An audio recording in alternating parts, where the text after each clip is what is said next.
You got me dancing and crying, rolling and flying. Love, don't let me go. You got me drowning in a river, cold burning fever. Love, don't let me go. Don't let me go.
Yo, um, today oh, by the way, yesterday the stream ended, like, because I crashed, my internet crashed, which, like, never happens. Like, it never happens. But it crashed in Veritania map, which was my last Veritania map, so I I don't have the fragment, because then I went to bed after that. After the crash, so I did not finish it, and I did not get the fragment. Which means no Cyrus. I mean, I could do a Baron and then try to roll to get a Veritania fragment or buy a Veritania fragment, but I'm not really in the mood. what I'm in the mood for is to watch the Ghazi interview. The interview with Jonathan and Mark, I think. The PoE 2 and PoE 1 lead devs.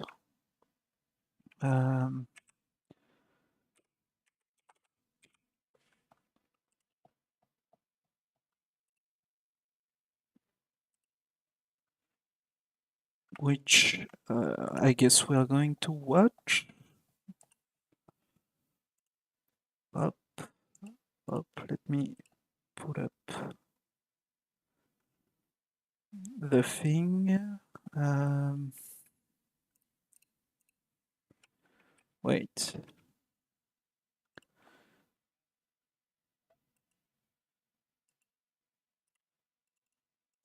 It's a 2-hour thing. It's not like cutted, like time stamped. So Ghazi 2.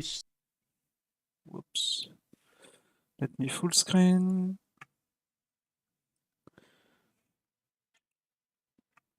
You guys don't see it.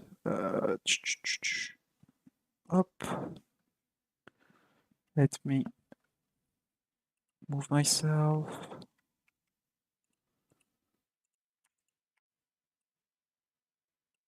Up here or here. I'm gonna leave there the logo. I'll be here on the side. Nice.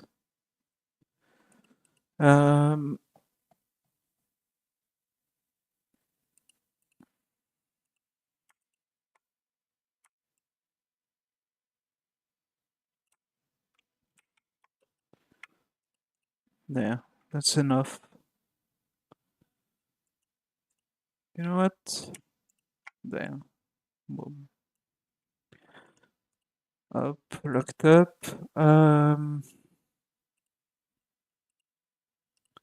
So yeah, I'm gonna watch that. And that's probably gonna be it for today.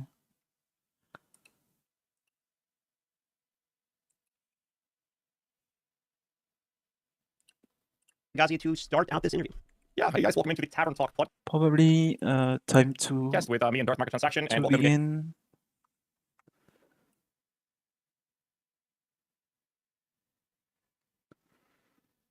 I need to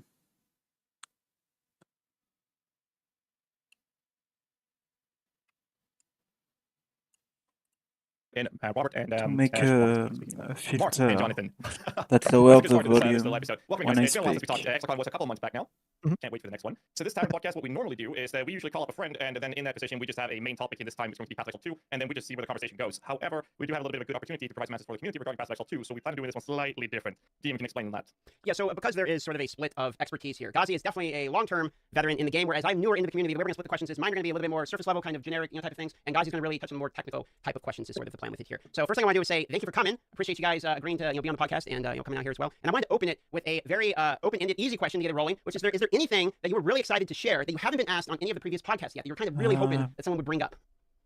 Honestly, like you say, it's easy, but I honestly don't know that it is because generally speaking, I like to keep all these things in our back pocket to surprise people with. Fair enough. When things come up. So yeah, it's like it's sort of hard just like give me an unannounced feature as effectively. Well, that's fair enough. I'll go with one that I had off the top of my head then, which is that Blight is a huge favorite of mine. Now I know some people really like, some people don't really like. I'm a big Blight enjoyer, okay? And in one of your previous interviews with Crip, you mentioned that what you like so much about the mechanics in the leagues is the ability to sort of change the way the game maps function. And I was wondering if you have anything in PoE 2 that you want to share in relation to, is there any other features like Blight coming where they kind of fundamentally change the whole nature of the map? It's sort of like a tower defense minigame. Do you have any other of those types of plans for people? So we probably, other than the ones we've already made in PoE 1, we probably won't do any of those for launch in PoE 2, but it's something that we're always going to be adding, because once PoE 2 is out, there's going to be the 3-month league schedule. We need to be adding these kinds of things at a fair clip. And whenever we're doing any of those kinds of designs, it's always like, usually what we do is we tend to be like, okay, let's find some random game that isn't an action RPG, get inspired by that, see, how would it look if we did this type of game in PoE, that kind of thing. And that's absolutely something we'll be continuing in PoE 2, like doing those other kind of interesting game modes. Like you saw with Trial of the Ancestors with, like, okay, what if we did sort of like a sort of auto chess battler style thing in PoE, what would it look like, that kind of stuff. So we always like to kind of think about that kind of stuff.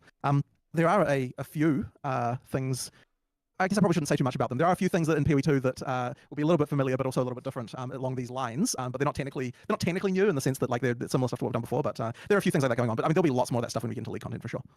On that Yeah, topic, definitely. sorry, yeah, go ahead, Mark. Definitely when it comes to the leagues, like we often design leagues that end up just being, they lack that X factor, I like to call it, which is that, thing that makes it feel like a different game. So for, I'd say even just Affliction as the current example, the whole like effectively implementing a fog of war was what we did when you're having to reveal through that, and that even that just makes the game feel very, very different. And some go a lot more far-fetched or out there. Going back to even synthesis, where you have the whole puzzle board and you're putting pieces together. You've got the tower defense. You've got the. I mean, people didn't like the farming simulator that we did. Well, that was, I had a special place in my heart for Harvest, but people just didn't. Some people like how it originally. Some people like it. But Synthesis what we was a do learn from good that is the league, more actually. out there you go, the higher the risk, right? Like, hopefully you can get like the more out there you go, the less likely you're going to have close to 100% of people liking it. However, when those what I like to find is when those things go core, they generally do a lot better. So when it's the league and it's in every area. Like, when Synthesis came out, it was like dog shit. But once they fixed it, I think it was like 2 weeks or a month in.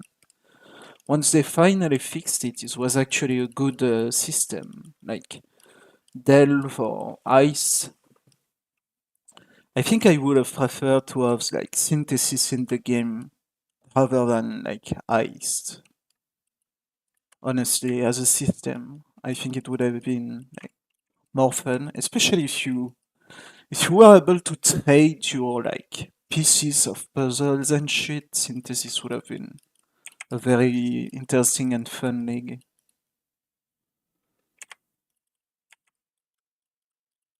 I hope they revisit that system one day.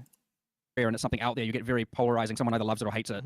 But then when it goes core, and then you can choose to participate in that, it actually is a lot better. So in the case of Blight and the tower defense, you're choosing to do that. And if someone doesn't want to do it, they just won't touch it, right? And that's awesome. And so having those different mini game modes where you get to opt in and opt out is like very important when it goes core. But yeah, it can be very hit and miss with the league and a bit scary. Yeah, that's basically what I wanted to touch upon. Like you basically covered that, Mark, with the hit or miss. The deeper you go into it, like something that I really appreciate from you guys' side is the willingness to take the risk of trying something that is way out there. And those are like literally like it's a flipping a coin. You're either gonna love it or hate it. It's very very few that's gonna land in between. But something that I felt has been kind of lacking in the last couple of years have been this whole feeling from the league mechanics to be an ARPG mechanic, which I felt that the Affliction was. You go in, you spend very little time in the Wildwood, and then you go out, and the mechanic is now you're gonna kill monsters, you're gonna get loot for it. And comparing that to things like Sanctum or the battle chest, for example, these kind of approaches to the game just feels like you're now no longer playing an ARPG kind of thing.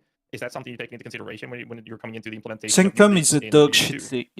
Like, I mean, we do have to care about that quite a lot, and in fact, this is one of the things that came up with Blight in particular, which was that when we initially were talking about Blight, we were kind of like, okay, the first discussion was, what if it was just straight up tower defense, you didn't have to fight yourself at all? But the problem with that, of course, is that, then it's not an action RPG at that point. So we do have to care about that quite a lot, but at the same time, like, it has to be a balance, because, you need to find sort of some way to kind of split the difference between, like, feeling, like, at the end of the day, you still want to fight monsters and kill them and get loot, right? Like, that's important. We need to always make sure we're maintaining that part. But it's like, ideally, we're sort of able to make things feel like something you've not done before, sort of outside of that. And, it's interesting that you sort of say that we haven't kind of done that as well recently. Like, I mean, I guess if you look at something like Trial of the Ancestors, that definitely was a very different formula, right? Like, that is not like doing that is not like at all what you do in the rest of the game. But I think at some point we kind of have to be able to embrace things like that, because otherwise we just, when it comes to having interesting side content later, unless you kind of do something like that, I don't think it's possible to kind of actually get something that really makes it feel like another very different in-game system in the end. So I do think it is actually important to differentiate quite a bit in our leagues if we can. To follow up on that and kind of continue the conversation on league mechanics, you've mentioned in some of your previous interviews that one of the ones you really enjoy is Delve in particular. And I was kind of wondering, going into PoE 2, from my understanding, Delve is one of the only infinite scaling sort of game modes in the game. I think it caps at 6,000, so I've been told, but I'm still learning that part of it. So what is your philosophy on approaching infinite scaling content in regards to PoE 2? I think it's something that we definitely should have, but I don't think necessarily that every piece of content should be something like that. Like, I think it's nice to have a few cases like that. I do actually have a particular place in my heart for infinite maps. In fact, we were kind of, it would have been nice, and like we discussed, although probably didn't have time to implement in the most recent league, having an infinite map for the Wildwood instead of the way that's done now. With kind of, like, I would have loved to actually do that and sort of explore around like a giant map, just because that's my thing. And honestly, like the reason why I mentioned Delve is because it's one of my favorite things. I really love working on random map generators, and Delve is one of the ones that I did myself. So I just enjoy that kind of thing, which is why I like that. But yeah, as far as infinite scaling goes, I think it's good to have a little bit of that. I don't think it's necessarily good to have everything that way, for various reasons. Yeah, I mean, as you said, resourcing. Affliction was at one point considered to be that you go into the forest and you explore the forest, and then when you leave and then come back to the next instance, you're exactly where you were again, or you can pick a spot that you have revealed and you keep exploring, and it is an actual infinite forest. Whereas, obviously, that does require a whole bunch of resources we didn't have at the time. But and as such, we just went with you're placed in a random position in the forest. So you still feel like you're exploring, but that would have been certainly an interesting take on it. And then you would have had a map, and you could have seen like how much of this infinite forest you're exploring. I mean, we've had league ideas that have explored an infinite desert as well that you explore and figure out. Like, I mean, it comes up from time to time for sure, but they are certainly a lot more intensive, at least from a programming standpoint, to implement. The one thing that's kind of important, though, when it comes to any kind of scaling content, is there's always has to be an economic cost to allow for it. Because if there isn't one, then that will mean that players will always choose the hardest thing they possibly can. And if there's no economic Yep. cost, they will then always choose the thing that's harder than what they can handle, and then feel like the game is too hard. And this is actually a problem, by the way, that the current league suffers from, I think, quite a lot. I think it's like, if we were doing that again, I would actually make it harder to get as many wisps as you get in order to make it so that, like, effectively, like, it's harder to make it hard, because, like, I think right now it's too easy to make it hard. Like, in theory, what people should do is, like, I mean, like, not that they give you this option, but in theory, what people should do is kind of bail from the content earlier when it's at a difficulty level that's actually acceptable for them. Yeah, but And you the thing don't that was have a there button. intentionally was Like, so that you can make the game harder than what you can handle. And in fact, the entire philosophy behind you making don't games have system a was originally fucking designed around this button idea, to because, press to it's leave just the a thing from fucking random lost tangent wildwood. history thing. But originally in PoE, way back, we didn't have the map system, and we had the sort of Like, effectively, it's such a the map. damn, like, take. Like, they don't give you a way to leave the wildwood, and then they are like, oh, you should leave the wildwood earlier. Like, you literally have to log out to fucking leave the wildwood. Like, the most fucking brain dead mechanic ever. Like. Or just log out and then relog and then have fucking free loading screen, and like, you never play the game. Like that's so stupid. Like, it's such a stupid take. Like, if you want people to leave early, give them the option to leave early. Like,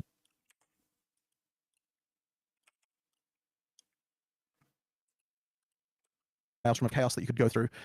And the game got harder and harder as you went through it. It effectively scaled a long way, like way past where players could beat it. And the thing we immediately found was that if you do that, the streamers who are really good, they all, you know, like, go off and do like ridiculously hard content, and then the people who aren't streamers look at the streamers and like, oh, the thing you're supposed to do is go to this like maximum tier crazy hard thing and play that. And if there's no economic cost to it, it just means that people will decide to, like, want to do it even when they're not ready. So that's kind of the reason why the map system works the way that it does. And yeah, I think the Wildwood doesn't actually, like, do that well enough. Or we probably had forgotten that lesson to some degree. I mean, not forgotten it completely, but to some extent we weren't paying as much attention to that idea as we probably could have. And I think that's why the Wildwood ends up getting harder than what it should. But wouldn't the solution just have been the possibility of just creating a port out, like, lead mechanic key to get out of the? No, I don't think so, because even if you give people the option to leave, they won't leave so long as there's more rewards for making it harder. Like, they'll make it harder than what they can handle, regardless of the choice. And that's not it was certainly true. a thing we couldn't do. That's so fucking dumb. Like, that's actually not true. I fucking disagree with that fucking take. Like, people will leave if you give them a fucking way to leave. Like, if you just give them a button, people will leave. And if you make your fucking resources make sense, like, what the fuck is 2,000 wisps? What the fuck is 3,000 wisps? What the fuck is 4,000 whips? Like, what does that mean? What does that do? Like, if you show them what the fucking wisp do and how they are going to affect their map, people will leave when they have enough. Like, when the content is like too hard for their character, people most of the time will leave. Like, if you don't give them the option, then you shouldn't be able as a dev to complain that people don't leave their fucking map. Like, it's such a stupid take. Like, it's the classic GGG. We know better than our players take. Like, it's such a dumb take. Like, I hate when they do that shit. Like, it's so fucking dumb, man. Like, they don't give their player the option to play the game how they want, and then they fucking complain that the player don't play the game like how they design it. Like they do fucking cryptic design, and then they complain that the player don't fucking follow their fucking dogshit cryptic design. Like, it's so dumb. It's such a dumb take, and it's sad to see that it's the fucking top dev for PoE2 that says that, because it shows that they don't fucking like realize that it's just bad. Like, give us a button to leave your fucking encounters. Like, people will leave if you give them the option. If you give them the possibility. How are you supposed to leave if you don't have the possibility? And yeah, people are gonna say, oh, you can log out and shit, but that's so not intuitive. Like, to have to leave your fucking map and fucking go through 3 or, I don't know, 2 or 3 fucking loading screen. Like, it's just dumb as fuck as a design. But yeah, classic GGG, I guess. Once the league was launched, as soon as we identified this problem, which we identified like instantly, right? Like, as soon as we saw like what was going on, it's like, okay, we see this as an issue. Then so, like, the thing fix that actually we it. should have done is like make Like, the Wildwood They see it's problematic and they just leave it there. Like, what the fuck? Just fix the fucking game. Like, if you see and you think and you say that you identify a fucking problem, fix it. Like, you are the only people who can fix the game. You are the fucking devs for the game. Fix the fucking game if it's problematic. Don't go on fucking interviews like fucking lounging on your fucking couching couch and like just be like, oh yeah, there is a problem. I wonder who's gonna fix it. Like quit being retarded. Harder. But if people are like that doesn't look right to the players, right? Like if people are like, oh, the monsters like in the main areas that are being generated by the wildwood are too hard, then if the response to that had been, oh well, we're going to make the wildwood harder to compensate, that would not have been an obvious connection to the players as to why that's the fix. So that's not really something a change we could make during the league.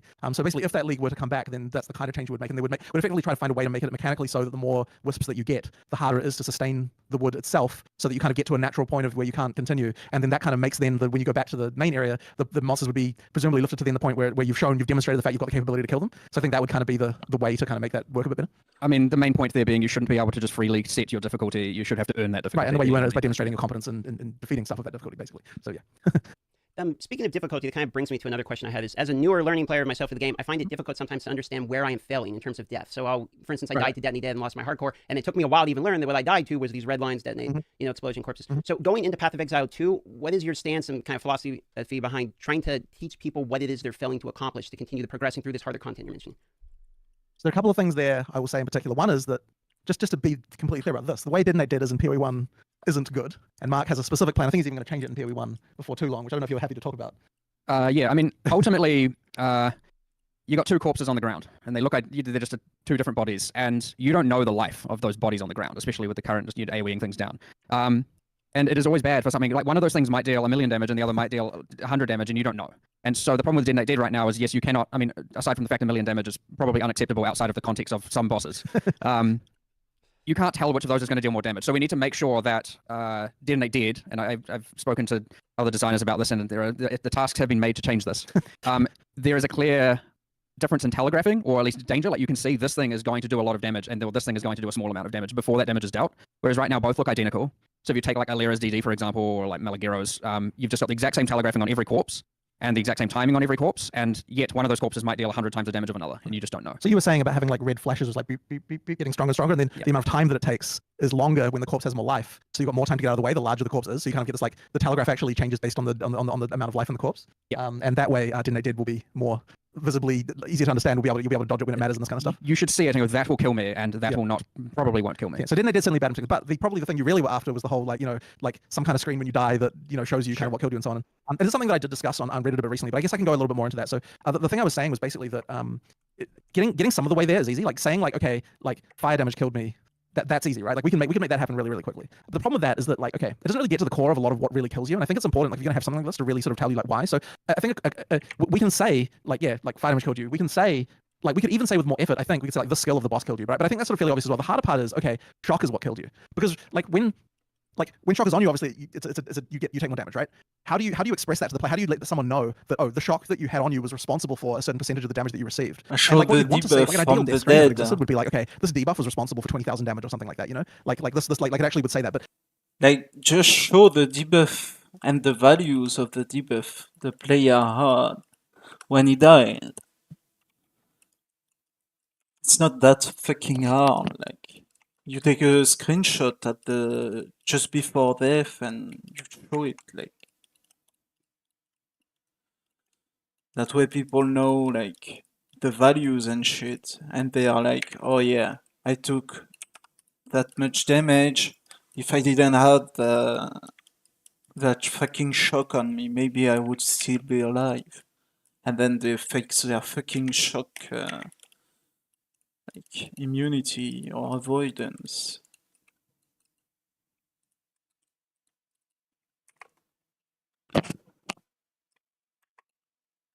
Just fix the game, lol.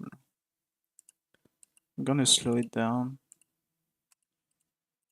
we don't have an easy way of tracking that, and it's like the hole that is coming up with a way to kind of like to assign damage correctly to different kinds of effects like that is quite a big one. It's not impossible, obviously we could do it, but it's just a question then of development priority. Like, it's something that I'd love to have, but I think it's something that is probably like not quite good enough. But I do appreciate one thing that I had seen a suggestion recently that I quite liked is that when you die, it would be good to preserve the buffs that were on you so that you can mouse over them and see what they Oh, did. wow. Which I think is a good idea. Amazing. And it's not a suggestion that that we've implemented yet, but it's something that was I saw suggested, and I think it's a good idea. So that kind of thing would be great. So that's one thing to be able to know. And then there's been a few people sort of suggested, hey, what if you just dumped what information you do have into the client log, and then people can make some tools if they want to around that stuff, which I don't love as a solution, because it's kind of like, like one day I hope we can do our job properly and kind of get a proper thing like this in. But like, sure, as a sort of quick thing to do, that would probably be easy. So it's the kind of thing that I could see us doing as well potentially. Yeah, I'm curious if you guys have any other things about, like, mechanics that you particularly found like that were killing you, that you didn't feel like were well explained enough, because like a lot of the times it can come down to individual things, like just like, okay, like didn't I did, for example, really is like that's not good, right? Like that's a thing that we could definitely make better. There's ways to make it better without necessarily having to make a death screen. You just literally, I mean, people will understand what didn't I did is if you got a like like glowing corpse, flashing there. You're like, it's pretty obvious to get away from that thing. You know what I mean? Like that kind of stuff will help. So yeah. I got 3 things in this I'd like to talk about or mention. Uh-huh. I think the death recap first off. So they don't want to do a death recap because they don't want to just dump the info and have people do it until they've done it. What?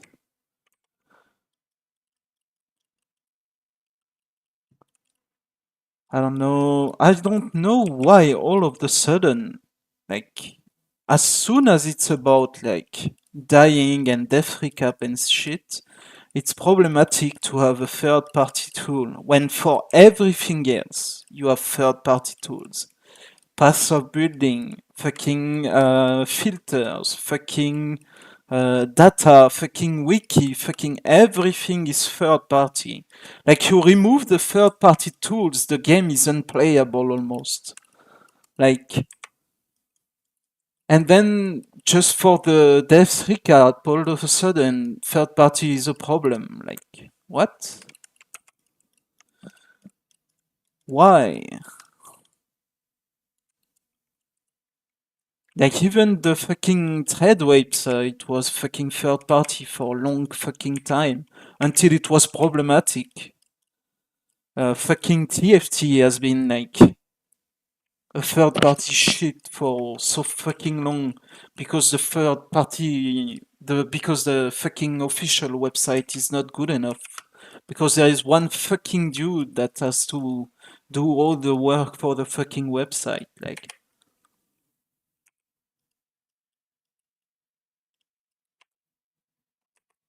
and God bless that man. So I just don't understand, like. Like, I understand, like, there might not be the easy way to implement a proper death recap, but giving us the information, or more importantly, giving you a newer player the information of what type of element killed them, will at least give them some sort of pointer. Because sure, they might not understand that it was actually a lightning blast that killed them, not a fireball.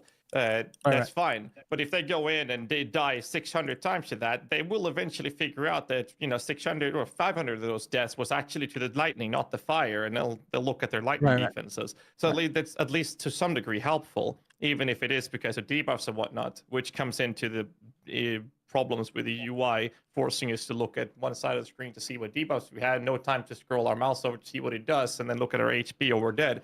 But taking that aside, I think that just having that kind of access would give us the possibility to at least... Yeah, if only you could have a third-party thing to change your UI The other around, part like... had to do with DD. The other 2 Holy questions, fuck, rather, man. 2 statements.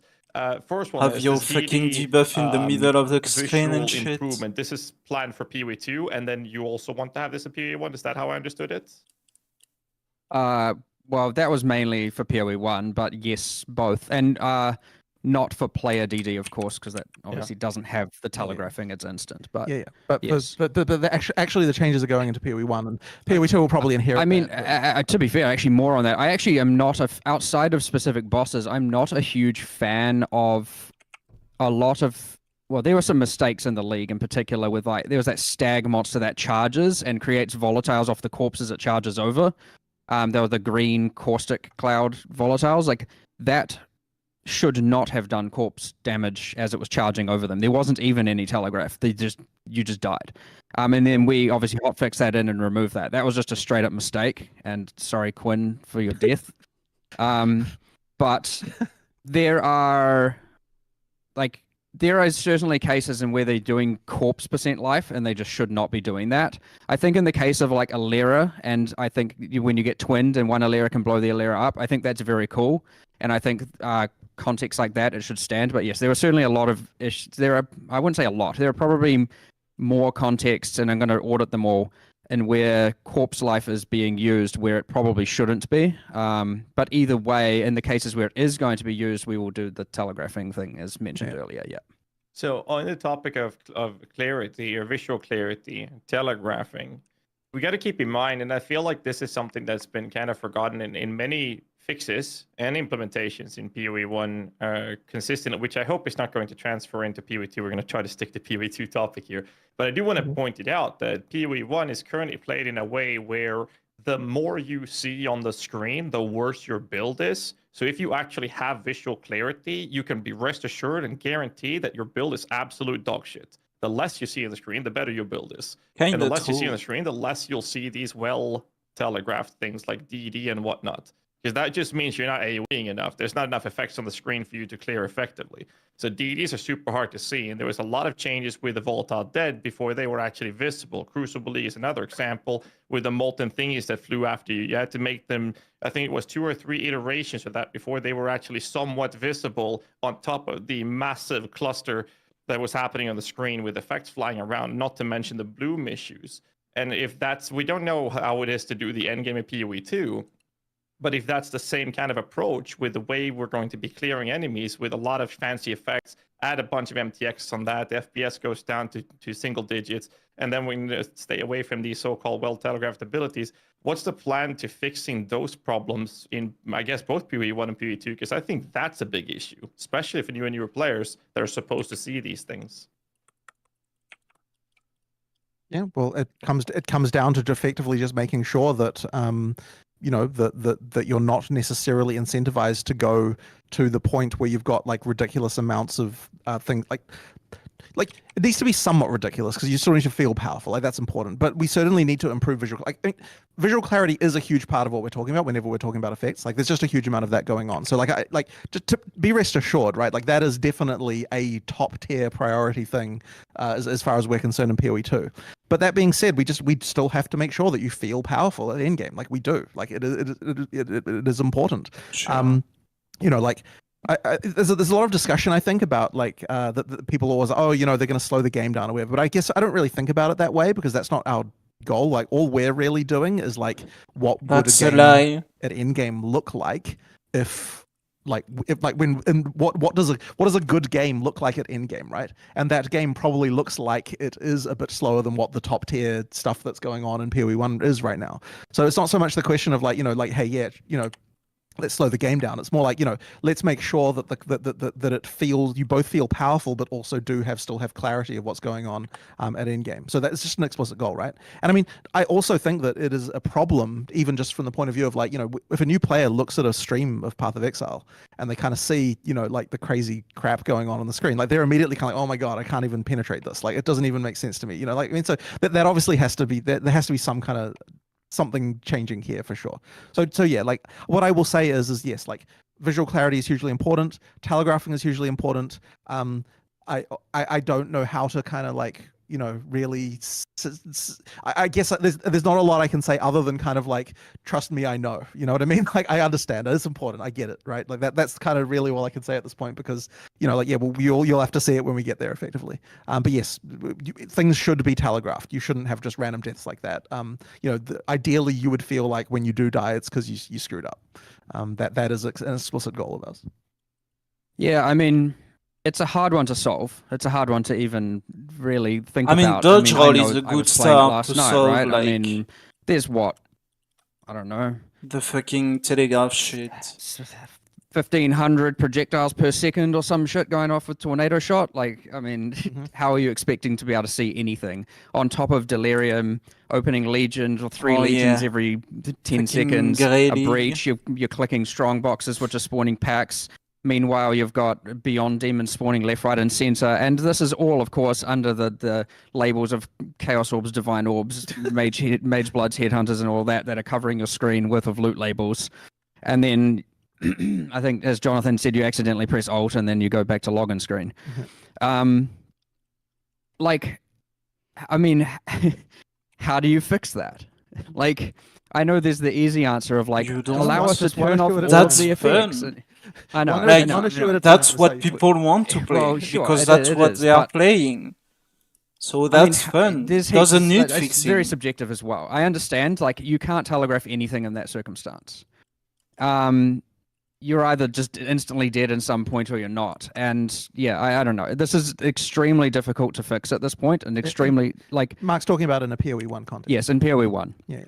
PoE 2, you get the fresh ground and you get to make it exactly how you want. And you know, this is ultimately the consequence of a large amount of power creep and specialization in the game. And like, it used to be that maybe there's only 10 players doing this, and now there's thousands and thousands of players doing this because of information sharing and everyone becoming good, and because there's too many headhunters dropping because of the amount of wisps from the league and all of that. But ultimately, like, a lot of people are also having fun because of that. But Because they don't fucking test their leagues. Because it's the same thing as the devlog screen. Like, there is a solution. Just dump the thing so people can make a third-party tool until you finally decide to do something about it. You know, that's the solution right now. Like, and they don't want to do it. And then there is a solution for like what he just said, which I forgot. I'm gonna go back, but because I'm retarded. But Two at a all of time. the effects. I know. One issue at a time. It's- Is how you put it. well, sure, it is, but I mean, there's heaps of, it's very subjective as well. I understand, like, you can't telegraph anything in that circumstance. You're either just instantly dead in some point or you're not. And yeah, I don't know. This is extremely difficult to fix at this point, and extremely like Mark's talking about in a PoE1 context. yes, in PoE 1. Yeah.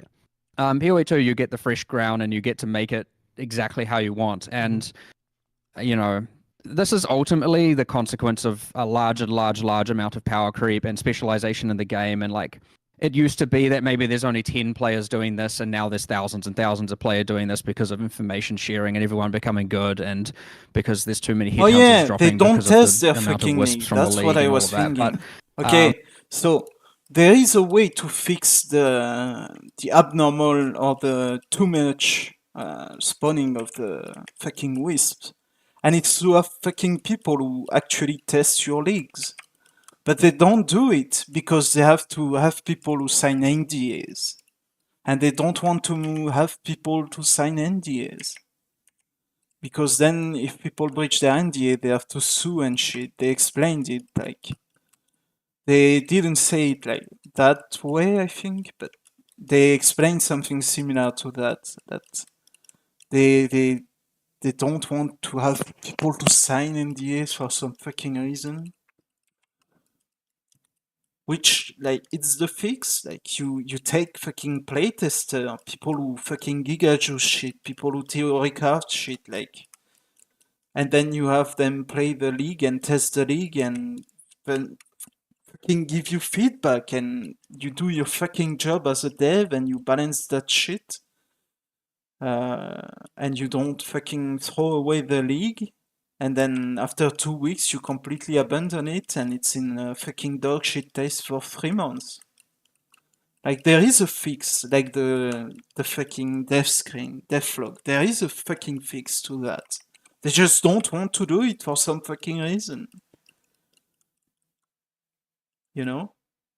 And unless it becomes like really problematic, they won't fucking fix it.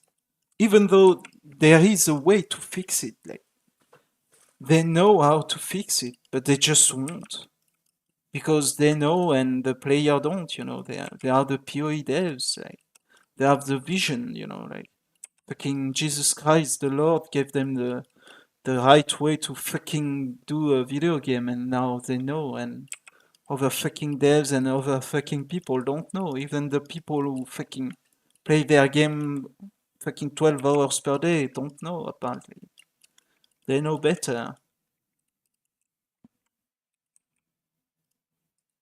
It's so dumb. Like, they have all the fucking keys in their hands to fucking fix the problems, and they just refuse to do it.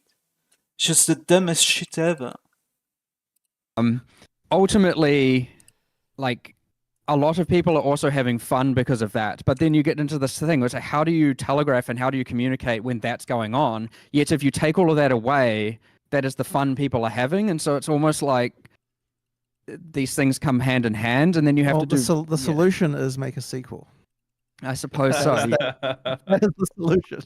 Like, look, we actually have someone working on the alt thing that crashes you right now, and as an example, and you can look at that and going, that's fixing a symptom, not fixing the problem. The problem is there are billions of, let's say millions, probably actually millions of items on the ground, and you press alt, and it's just like the computational processing in order to show all of those labels is just like algorithm too slow. We will make that faster. Start with, like, moving that keybind to something else, so people alt tabbing doesn't accidentally crash the servers. At least, look, what we should do is just make it fast. Like, that's what we should do. We can make it fast. Yeah. We can make it fast. It's fine.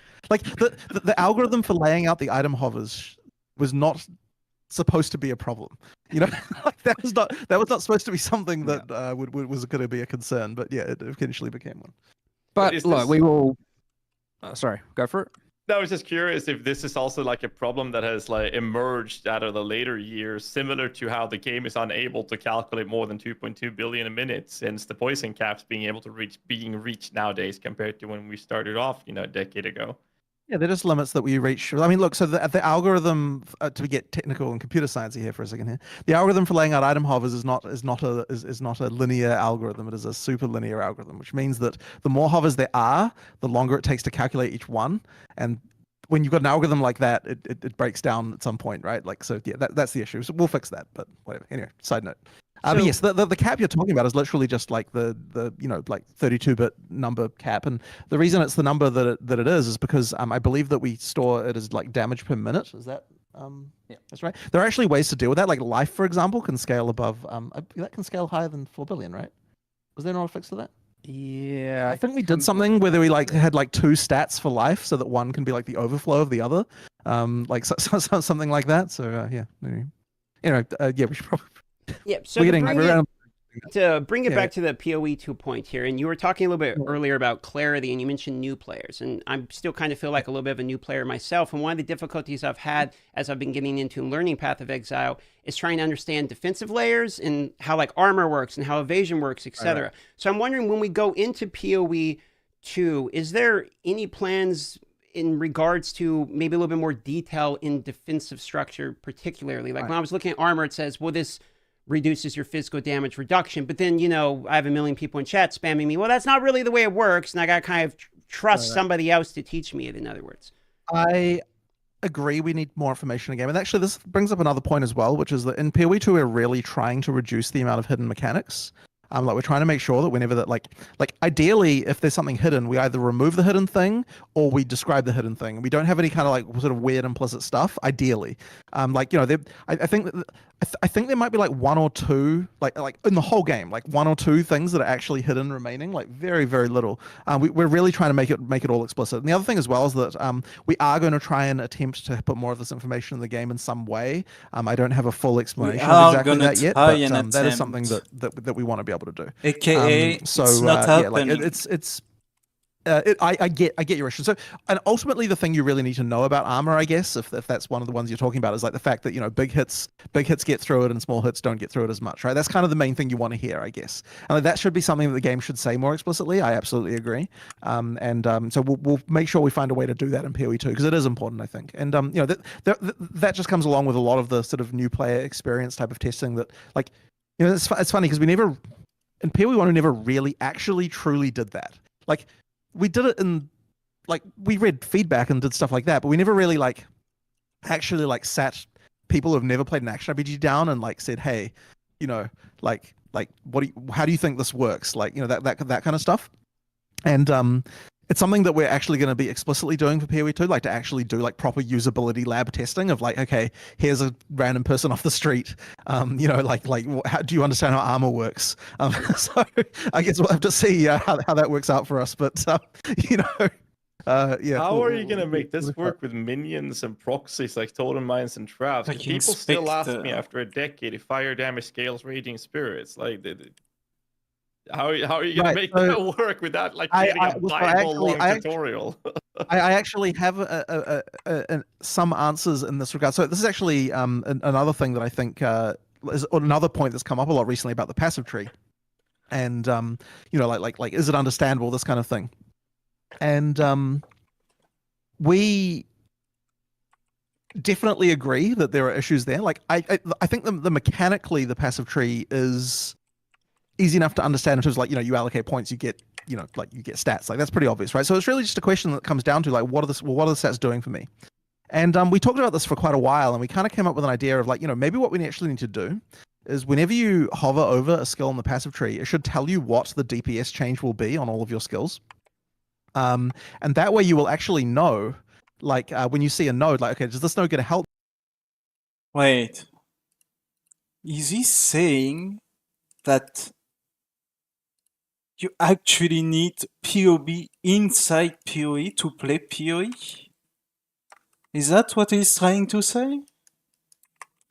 Damn, that would be crazy to actually have a planner for the game inside the game and not to have a fucking third party thing. That would be crazy, man. If that is what he's going to say, that's crazy. I think that's me, funny or as it's going to fuck. do nothing for me. Like, what's the relative, like, compared to this other node over here? Like, if I've got this node that's like plus fire damage, like, I want to see that the DPS on my SRS goes up or doesn't go up, right? Like, that should be something that you should be able to tell. And the other thing that will allow us to do is make it so that if you hover over a node and it's not going to do anything for your build because it doesn't actually work, like, for example, like, you'll see like a new player, for example, will be like, okay, if I get spell damage, is that going to increase the damage like, they assume that it will increase the damage their minions are doing, and that's just not going to work, right? So you really need to be able to see, like is that, is that going to do anything? And so we basically said, like, let's actually try to make it so that you can see what the end result will be when you hover over a node on your character, when you're hovering over nodes on the passive tree. So that is a feature that we're going to have in PoE 2. So I'm just gonna jump out on a limb here. I'm just gonna assume that OpenRL is the one doing this, and if that's the case, can we assume that we're gonna have some sort of collaboration of in-game implementation with connections between actual PoE program and in-game Path of Exile 2 then? I am not keen to have just Path of Building straight up in the game. That's one of those things where, like, okay, Path of Building relies on the ability to the difference between these two things is the Path of Building effectively lets you create items from whole cloth, right? Like, that you don't, like, you effectively just like, so, okay, what would my character be like if I had all the stuff that I don't have? And that's actually not something that we're keen to do in the game. Like, it's one thing to show you what item you actually have in your inventory will do on your character, or like allocating a point that you have the points to allocate will do on your character. I guess for the passive tree, we'll still show it even for points you can't allocate right now, but that's a side note. Basically, it's one thing to do that. It's another thing, I think, entirely to be like, okay, like, I'm just going to effectively make this character completely offline, which is, to be fair, like, something that people will do with PoB, but I don't think it's something the game should necessarily do straight up. I don't necessarily think it's a good idea to be like, here's, like, I especially think it's actually bad for new players to be like, okay, like, because if there's a character, like, just straight up like Path of Building style tool in the game, then that's the game telling you that you're supposed to use it. And what that means, if you're a new player, you come along, oh, okay, I have to like plan out my whole build from the very beginning. Like that's not something that we should expect players to do. So I think it's a little bit different when you're like, okay, here's a third-party tool, you can work. Like people understand that stuff. But I think having the game be like, okay, like what would my character be like if I had a headhunter on when you don't actually have a headhunter? I don't think that's right. Yeah, something. I think that's the difference between these things. But I do think we can do a lot better with regard to showing you the information about what a given thing will do to your character before you allocate it or before you So equip you it, that kind of just stuff. And that's something I farm. absolutely want to be doing and improve. Wait, so you just farm, you buy the item, you look at what the item does, and then you resell the item if it doesn't work. That's a better solution for them. Interesting. That's an interesting take. Another one, I guess. I mean, this also comes to, just to reiterate on that one, like hovering over int, a lot of new players probably don't actually know what the attributes do. So you could hover over a 10 int node on your passive tree and it would show the change in energy shield and the change in mana. It would be like mana from, 71 to 73 or something. Right, and that's instantly going to tell you not those numbers, but yeah, it is instantly going to tell you what that's doing. And so effectively, it is more than just like your int's going up. It is in fact, your spell damage is going up and this kind of stuff. So yeah, it is good to actually. And it is very important to explicitly say when it isn't going to affect anything. Right. Because if it says nothing, you will assume spell damage still affects your minions, or your fire damage still affects your raging spirits in that case. Whereas if it specifically says this does not affect your skills, right, you will then know, okay, this is not a node I need to be taking right now. Yeah. So this means that tooltips in PoE2 will actually be accurate. I mean, that's a rather inflammatory way to say something, but sure. I guess that would be my hope, that in general tooltips will be accurate. Yes. Because I mean, you spec 10% minion damage, and you look at your SRS tooltip, it ain't gonna tell you shit. So I'm just asking. I mean, yeah, we will definitely fix that particular problem. Yes. So I find the answer of this particularly interesting when you're talking about how the lack of something in the game can actually make the game better. It's specific. I mean, in June, when you're mentioning POB. So I'm wondering if this comes from a mindset of what you want is the wonder of acquiring a new item, and what this new item I just got is the experience of the game, and what is this going to do for my build, instead of pre-preparing in your head that these are the items I need to acquire, and then you're going out sort of like a grocery list and, oh, I got that one, check mark. You're instead that's already what people do. Incentivizing people to be excited by each drop as compared to preparing ahead for each drop. Is that what I'm hearing? Well, I guess what I would like to say is that at least the game shouldn't take away your ability to play that way. Like, I understand, of course, that there are going to be people like me. That's such an fucking intellectual jerking off, like, holy fuck, like, that's intellectual masturbation. Like, everybody does it, but we shouldn't do it. Philosophically, again, probably the vision spoke to them.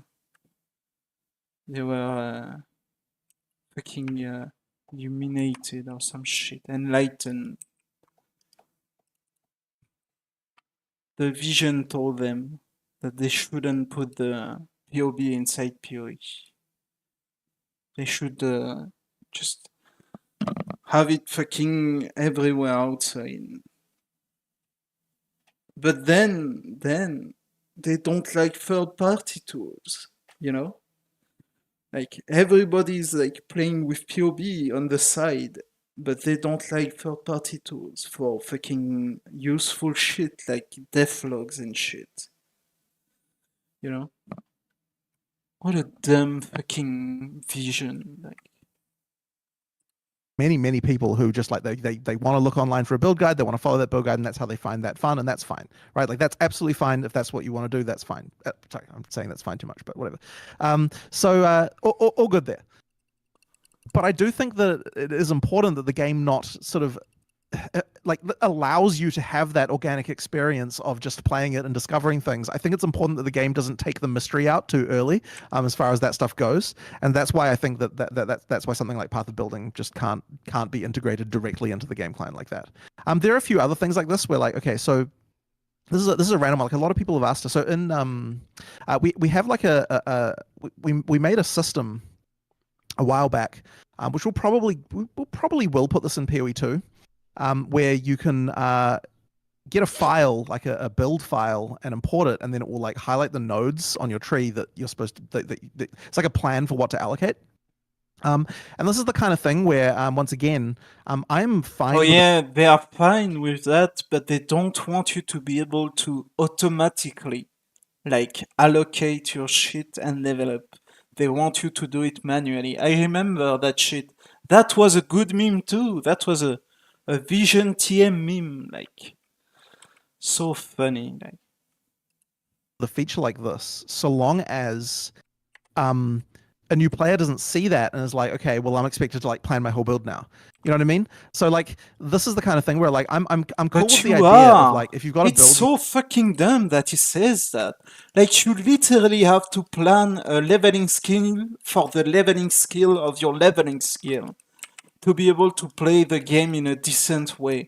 Otherwise, like, you fucking bricked your build and you don't have any regrets to fucking change or respect your character.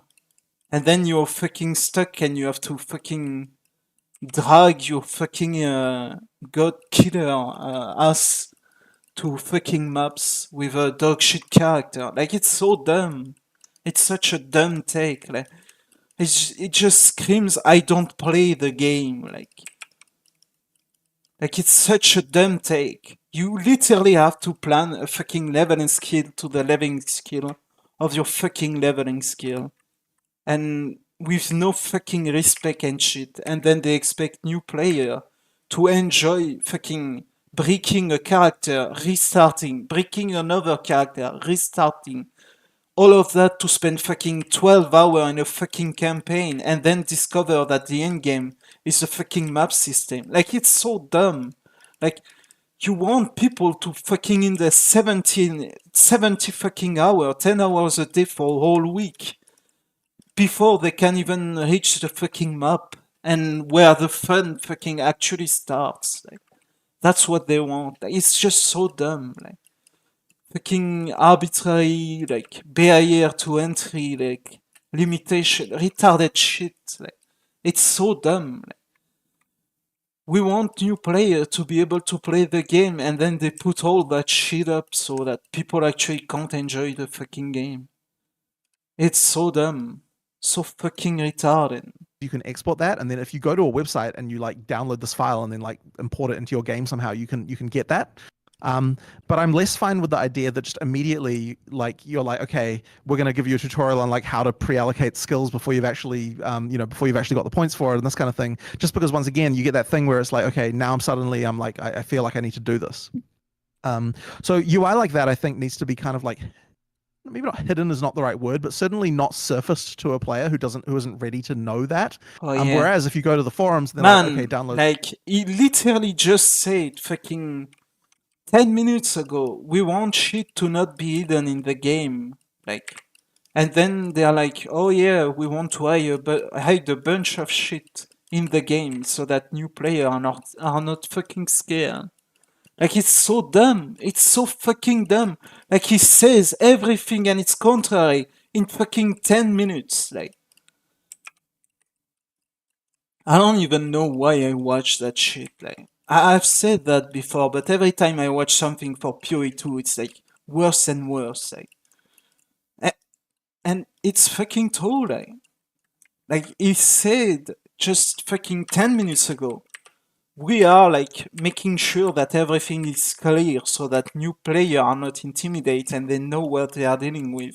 And then he's like, oh yeah, but we are gonna make that fucking hidden and that fucking hidden and that fucking not like on the first fucking time you play the game. Like, it's just like everything and its opposite. They just fucking, it doesn't make fucking sense. Like,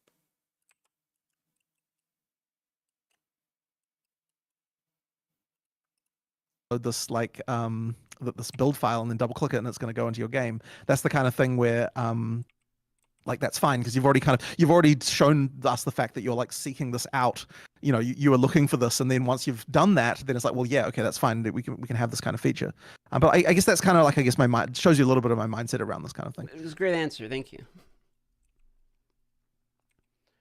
It was a good I answer. think that Thank you. when we were still trying to keep it the a PoE fuck- 2 topic, what they the were fuck bouncing was so much that? around PoE 1 and 2, but that's It kind of why I was love a having good conversation like answer. this with you guys. Thank you. Because What the we fuck could just was go on that for weeks shit? upon weeks. But I wanted to talk a little bit about the It was the minions, totems, dumbest mines, and fucking traps answer that we ever, talked about like. with the scaling of them. You said that would be something that goes, the tooltip changes. I mean, that would be something to be fixed. But when we're looking at the differences of that, a lot of people, I think, have the perspective of that being the way it is in PoB, where it's telling us that, oh, the target is a boss and the target has this and this curses. That's not going to happen, obviously, when we're looking at a tooltip. Right. But will this be something that we're going to see on launch for PoE 2? And is there an initial actual structured plan to have this for PoE 1 in the near future? Or is this something you guys are considering to possibly implement later? Or what's the time frame here, if there is any? I definitely believe we will have that stuff in for the beta launch of PoE 2. I For don't June, have an so. answer for you for PoE 1. It's not something like, it's not immediate. Like, I guess it's the kind of thing we probably could backport, but that's not first on my mind, at least. So that's more like Mark would be the one to that. I guess it probably is possible to backport, but maybe not. I don't know. It's ultimately easier to decide that once it is finished for PoE 2, and thus we can see exactly what it would involve to do so. And yeah, it's hard to know at this exact time. But I look, definitely want it. Have wanted it for a very long time. Yeah. Hence why we're doing it for PoE 2. It's just certainly easier to do it in that environment right now. So with And on the... Yeah, go ahead. Okay. So something I've noticed in previous interviews is you talked about momentum was a word you used, and that you have great care going into keeping your momentum carrying with each character, so much so that there's different animations based upon if you're moving, etc. And some of the moves, like rapid shot, I believe, you can actually fire at 50% movement speed reduction, etc. However, while maintaining momentum, I know that there's also conversation about Path of Exile 2 is slightly slower than the other one. So how do you pair these two thought processes of wanting to keep it fast and keeping your movement speed going while Path of Exile 2 is looking a little bit slower than the original, Path of Exile? So I'm wondering, what is the mindset behind continual flow of movement when it comes to the characters in Path of Exile 2? I think actually that momentum preservation is actually a really important thing you need if you want to have things be able to be slower while still feeling fast. Like, it's one of those things where finally, one of the things you in have PoE to have the 1 game is that, smooth if you to have an it attack that's enjoyable really without slow, slow or fast. it feels like Amazing. garbage to use. And part of the reason it feels like garbage is because you don't have the momentum preservation. Like, that kind of thing really helps. Like, when you're doing a melee attack, the whole like full stop then attack thing just totally means that The whole fucking feels wild bad. strike. The momentum preservation effectively means that you feel like in your mind you kind of feel like part of the attack time was actually movement time, if you know what I mean. So like and effectively, like, so I've talked about this a little bit before, but we've got this whole step attack thing where if you're a bit back from a monster, you can effectively attack it from earlier, from further away than you'd normally be able to, than your normal distance would say, and we've got an extra animation to propel you forward. And what that effectively means is that the time it's that like you the would have spent movement running on that to the cell. monster in PoE 1, you can now spend doing the attack from further away. So effectively get to have the attack be slower, but still take the perceptually similar amount of time as far as you're concerned. So that kind of momentum preservation stuff really works with that. But it has been quite a thing, like making sure that everything feels that way. And like, there's even some attacks that kind of don't make, like, there are attacks like let's look at ground slam, for example, which I guess is something we haven't shown in PoE 2, but ground slam is not a skill that you want to be moving towards the monsters when you're using, because it works better from further back. So you have to find a way to make it feel like the momentum is preserved without actually moving you forwards. So we've got this kind of like micro step thing and like some animation tricks and a few other things like that to kind of make it feel like you didn't actually come to a complete stop before you started it, while not actually moving you forward. There's all sorts of tricks like that. So it has been quite a process, but it is really important because it just allows you to make the game feel fast while actually kind of like making sure that everything's still readable and you actually don't have quite the same number of attacks per second as before. But on that clarity issue as well, just because I had it in my mind, Sure. while I was thinking about it, is that one of the other things in PoE, one that actually does make it feel worse when the attack speeds do get high, is that you can actually make attacks feel clearer even when faster if you take care in the animation to do so. So in PoE 1, they've got one animation for every attack, and in PoE 2, we have like 4 or 5 speed variations for each attack, and we've got them all the way up to rather quite high attack speeds. And effectively, like, you start removing certain flourishes and details from the animation. You don't you make the animation simpler as it gets faster, and that actually makes the character feel less frantic. Like, they're attacking faster, but they don't feel more frantic when they're doing so. And that's kind of a way to, once again, like, improve the clarity of the attack without actually having to necessarily reduce the actual speed of it as well. So there's a lot of tricks there that we're trying to engage. Is that translated over to minions as well? I The minion don't guy. know about that, probably. The I mean, I minion guess that would be a thing we guy. could do, yeah. I mean, probably not specters, not specters, but yeah, like, it'll work. But it should be no reason why other minions can't do that. In fact, yeah, absolutely, they'll do that. I think the same team doing the character the player character animations are doing the minion ones. So, What's wrong with they specters? should be doing that. What's wrong with specters? Oh, just specters use monster attack animations. You're right? now So- talking about doing, what do we have? So we've got 700 monsters, 700 monsters times what, 3 attacks each. 3 attacks per different type of attack. I mean, you're looking at, a few years of animation work. If you wanted to do it. Yeah. I mean, I've already talked to Chris about that and pitched a really good solution for you guys with the specters. But at ExaCon, you guys presented the idea with the Pokeball effects, which I'm very excited to hear about. Is there any type of, like, on the Spectre topic, I also want to bring in Animate Guardian into this. Is there any other changes outside of the Pokeball structure that you guys have in mind when it comes to Spectres and Animate Guardian, when it comes to functionality, considering how complex and extremely anti-new player friendly both of these type of abilities are in the game right now? I don't think Spectres need to be the most new player friendly skill in the world.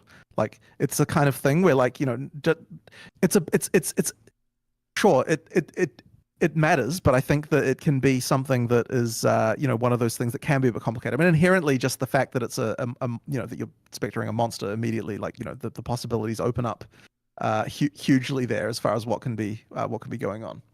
But there will be more changes than that for sure. Especially, I mean, obviously we haven't talked about Animate Guardian at all yet, but we do have plans for Animate Guardian. I don't like the way that it works now. There'll be a new way. The specters. We talked about the whole Pokeball idea for that, which we're doing. In fact, we've got implemented already. And there'll be more stuff I'm sure you will like with regard to minions. Because we're going to be announcing the Witch before too long, and there's going to be a lot of minion stuff there. So there'll be a lot to say about it for sure. Well, definitely for things like Animate Guardian, we need to not have the behavior of, like, oh, it's going to die, unequip the gem. Right, that just needs to go away. Right. Or log out. Or yes, or log out, I suppose. But yeah. I wanted to follow up on one of the points when we were talking about attack speed, and you mentioned some of the ways that you can make the attack speed, look faster is by adding different animations or removing parts of it, and effectively, telegraphing that information visually a little bit more. Has that process influenced at all development time when it comes to things like the artists making these actual animations? Have you found that being any impact with development going forward as you're continuing to create content? Are you having to make multiple animations for each one of these? How's that been on the development side of it? I mean, it takes time, but the rigs we have in PoE 2 for the characters are so much better than they were before that making like 4 or 5 animation speed variants for an animation in PoE 2 takes way less time than it would take to make one animation in PoE 1 on the old rigs. Like, it is just a massive speed improvement. I mean, the other thing as well is that our lead player character animator Ed is just really good at it. It's like he can make that stuff so fast. It's honestly incredibly impressive.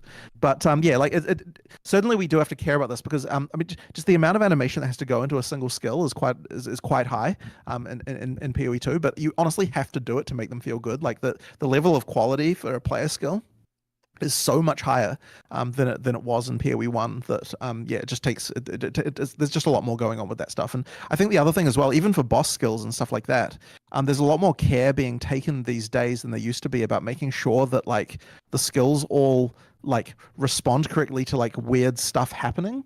Like I remember being sort of impressed, honestly, when we were preparing for ExileCon, how not broken a lot of boss skills were with regard to things like CCing them with like freezing them and stuff like that. Like it honestly is impressive. Like I kind of saw that stuff and I'm like, oh, that's gonna look terrible. This is gonna look terrible. And then like actually they had like stuff to deal with all of those cases. Like it's pretty impressive. So yeah, it is.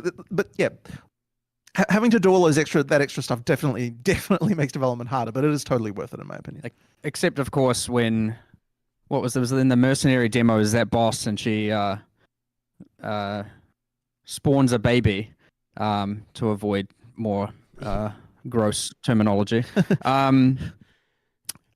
That one you had on numerous occasions where you're filming it and you stun her and then all of a sudden she has twins. Spawned a second baby. I still have no idea what causes that bug. We haven't fixed it yet, but sometimes in that fight a second baby will appear. It's there'll be some like precise stun timing where like she'll perform. I know the problem. I haven't fixed it yet, but and then she'll do the skill twice. And then all of a sudden there's two babies scrolling around, and I mean. Still works. Intended mechanic, maybe? I don't know. I mean, in real life, sometimes they have twins. Sometimes you have twins. Yeah. I don't know. So a follow-up question. I mean, sorry, go on. No, you go on. I was just going to do a follow-up here because we're kind of talking the development side of things, and something that I've noticed that I liked significantly while my experience, learning Path of Exile was the music is phenomenal, especially on some of the maps. There will just be very, very good music. So something I'm interested to hear about is the music design going into Path of Exile 2. Do you have music is good any plans to bring in like well-known artists to do maybe some of the tracks, or can we hear a little bit about how your sound? Can we have David Guetta on the beat? Please. We have two people. Some good old David Guetta, please. In PoE 2. And same guys who work on PoE 1. They're very good at that job. Some of the music in PoE 2, like a lot of it's really, really awesome. And there's actually a lot more going on even than what they used to do.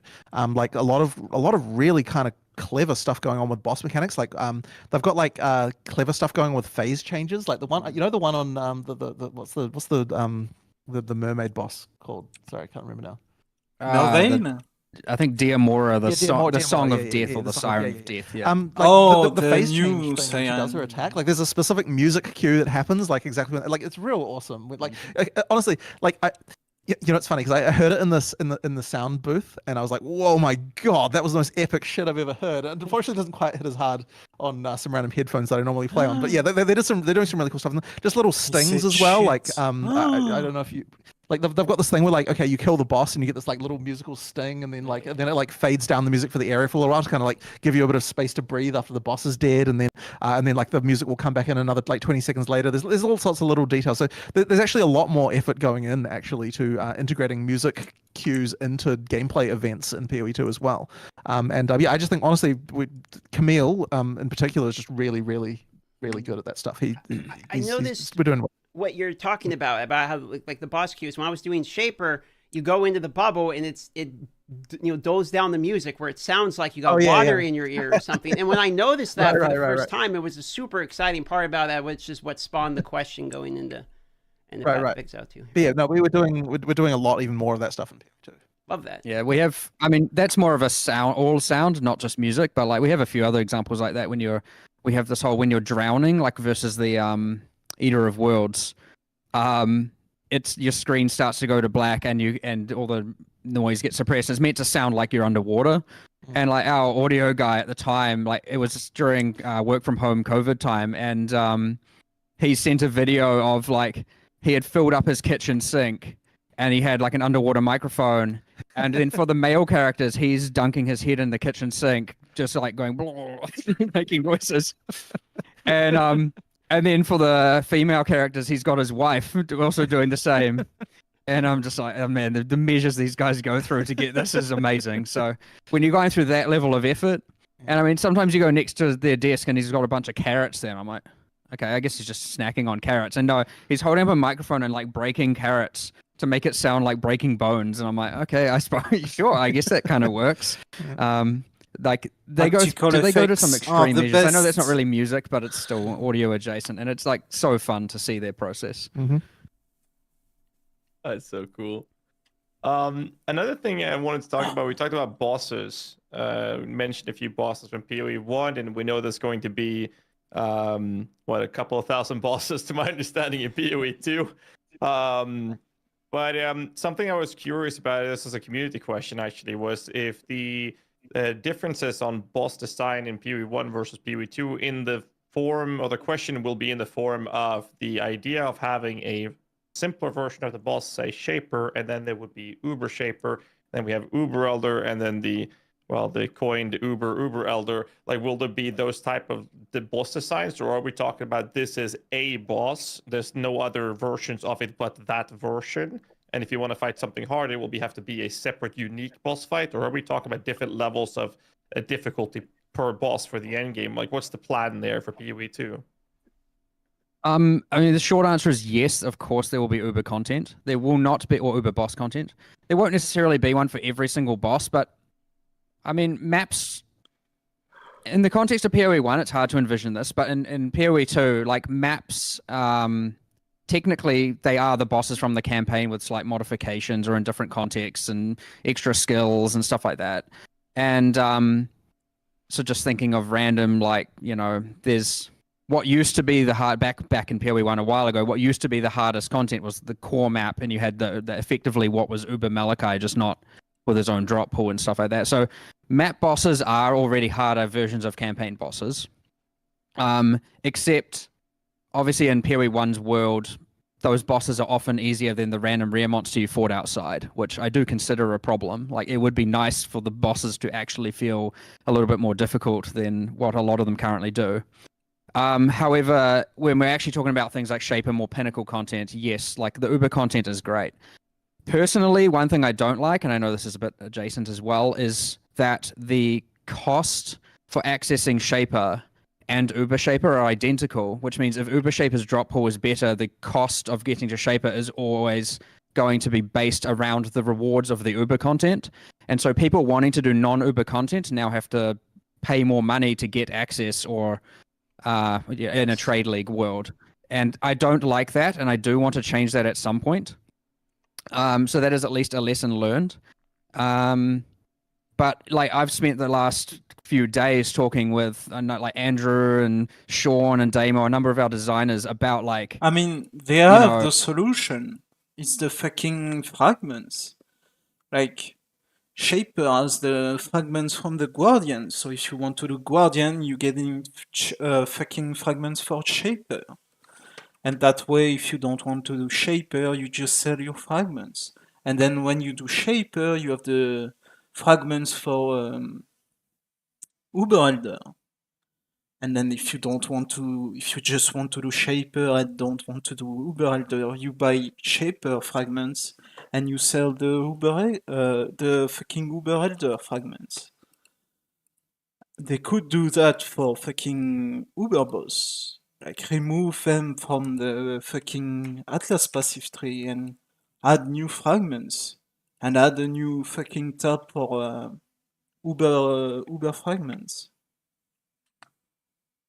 That's simple. Like, the question is like, what the fuck are they doing? You know?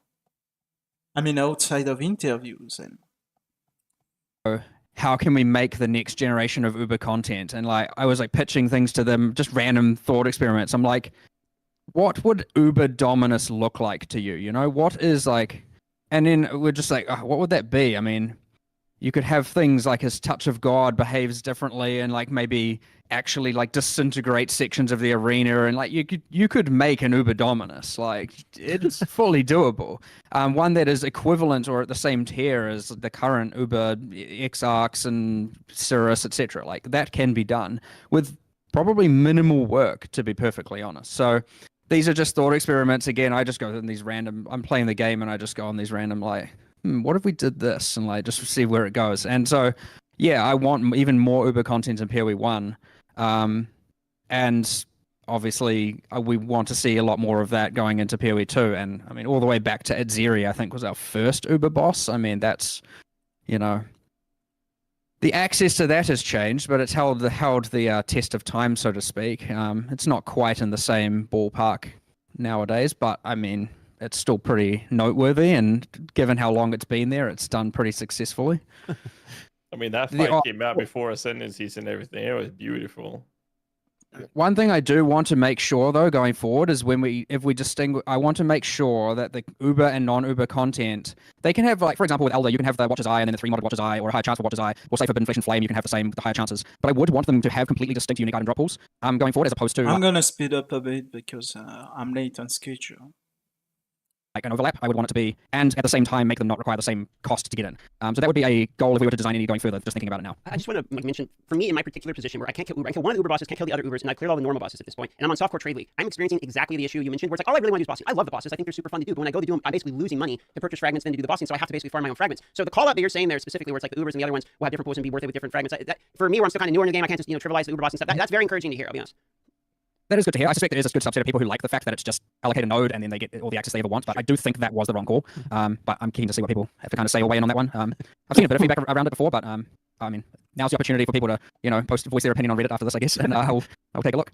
Do you feel like there are a lot of work and time and money invested into specific bosses in this case that you feel are underused for future developments? Because I feel like when we talk about introducing new pinnacle boss fights as a specific topic on bosses, I feel like there are other bosses that are so fantastically designed, way better than Dominus ever was. And when you talk about Uber boss, you mentioned Dominus, the only thing I'm thinking about is Medved, Varana, Uthred, Olroth. What happened to those? Very few people are ever engaging with these. And those boss rooms themselves are fantastic. The mechanics are great. People are barely experiencing them. Having access to those type of bosses, and for those of you not sure, no idea what I'm talking about, those are the bosses found in the Expedition encounters. And making Uber versions of those was something I was talking about during Expedition League. I think that would be fantastic because they're incredibly cool design boss fights. Yet so few people in the community ever get to experience them, even during the league, even fewer after the league.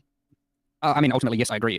It's those also cross my mind. I mean, I have mentioned the same things internally. I'm like, what about Uber Olroth? What about Uber Lycia? What about... There is a lot of that stuff, and there is room to add it. I think one thing that's important to remember, though, is that it is actually good to have content that few people are able to play. Like you want to have some aspirational stuff, Like, if everything's just easy to access, then, it's just... Like, I think a lot of people, they sort of look at this, only 1% of the player base will ever play this, therefore it's not worth developing. I don't think that's the right attitude to have when you're developing a game like this. Because it's sort of, you just need that aspirational stuff. That's just a random point that I thought of as you were talking. And I do agree with...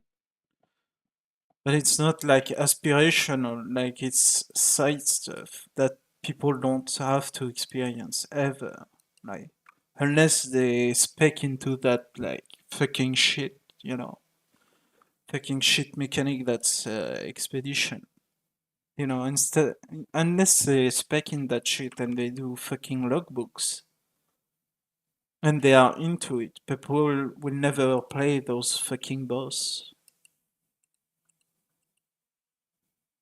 So it's like dumb to gate them. Like gating them for the league is fine, but after that is like whatever. Just make it like a fragment so that you can trade it first for people who farm them. If you like to farm logbooks but you don't want to do the boss, like you can sell it. And if you like to do the boss but you don't want to play fucking expedition, then you can like just buy the boss and do that shit.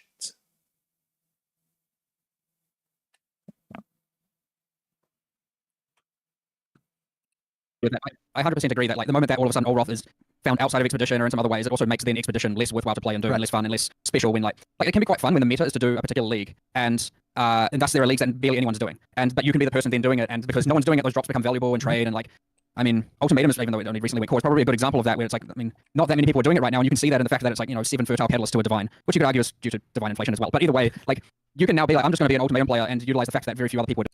Yeah, it's just, like, I think a lot of people, they sort of look at this, only 1% of the player base will ever play this, therefore it's not worth developing. I don't think it's the right attitude to have when you're developing a game like this, because it's sort of, like, you just need that aspirational stuff. So just a random point that I thought of as you were talking there. And I do agree with that. I 100% agree that, like, the moment that all of a sudden Olroth is found outside of Expedition or in some other ways, it also makes then Expedition less worthwhile to play and do, and less fun and less special when, like it can be quite fun when the meta is to do a particular league, and thus there are leagues that barely anyone's doing. But you can be the person then doing it, and because no one's doing it, those drops become valuable in trade, and, like, I mean, Ultimatum, even though it only recently went core, is probably a good example of that, where it's like, I mean, not that many people are doing it right now, and you can see that in the fact that it's like, 7 fertile catalysts to a divine, which you could argue is due to divine inflation as well. But either way, like, you can now be like, I'm just going to be an Ultimatum player and utilize the fact that very few other people are doing it, of course, in trade leagues. And there is some fun to that. And then, I don't know, I honestly can't say what the value of the Trail Masters drops are. They might be worthless. They might be worth a lot. I honestly have not looked. I mean, like the fertile catalyst shit. First of all, like ultimatum is not that fun. Second, catalyst use the yellow juice to be rerolled, so it's the juice that's used for divination shit.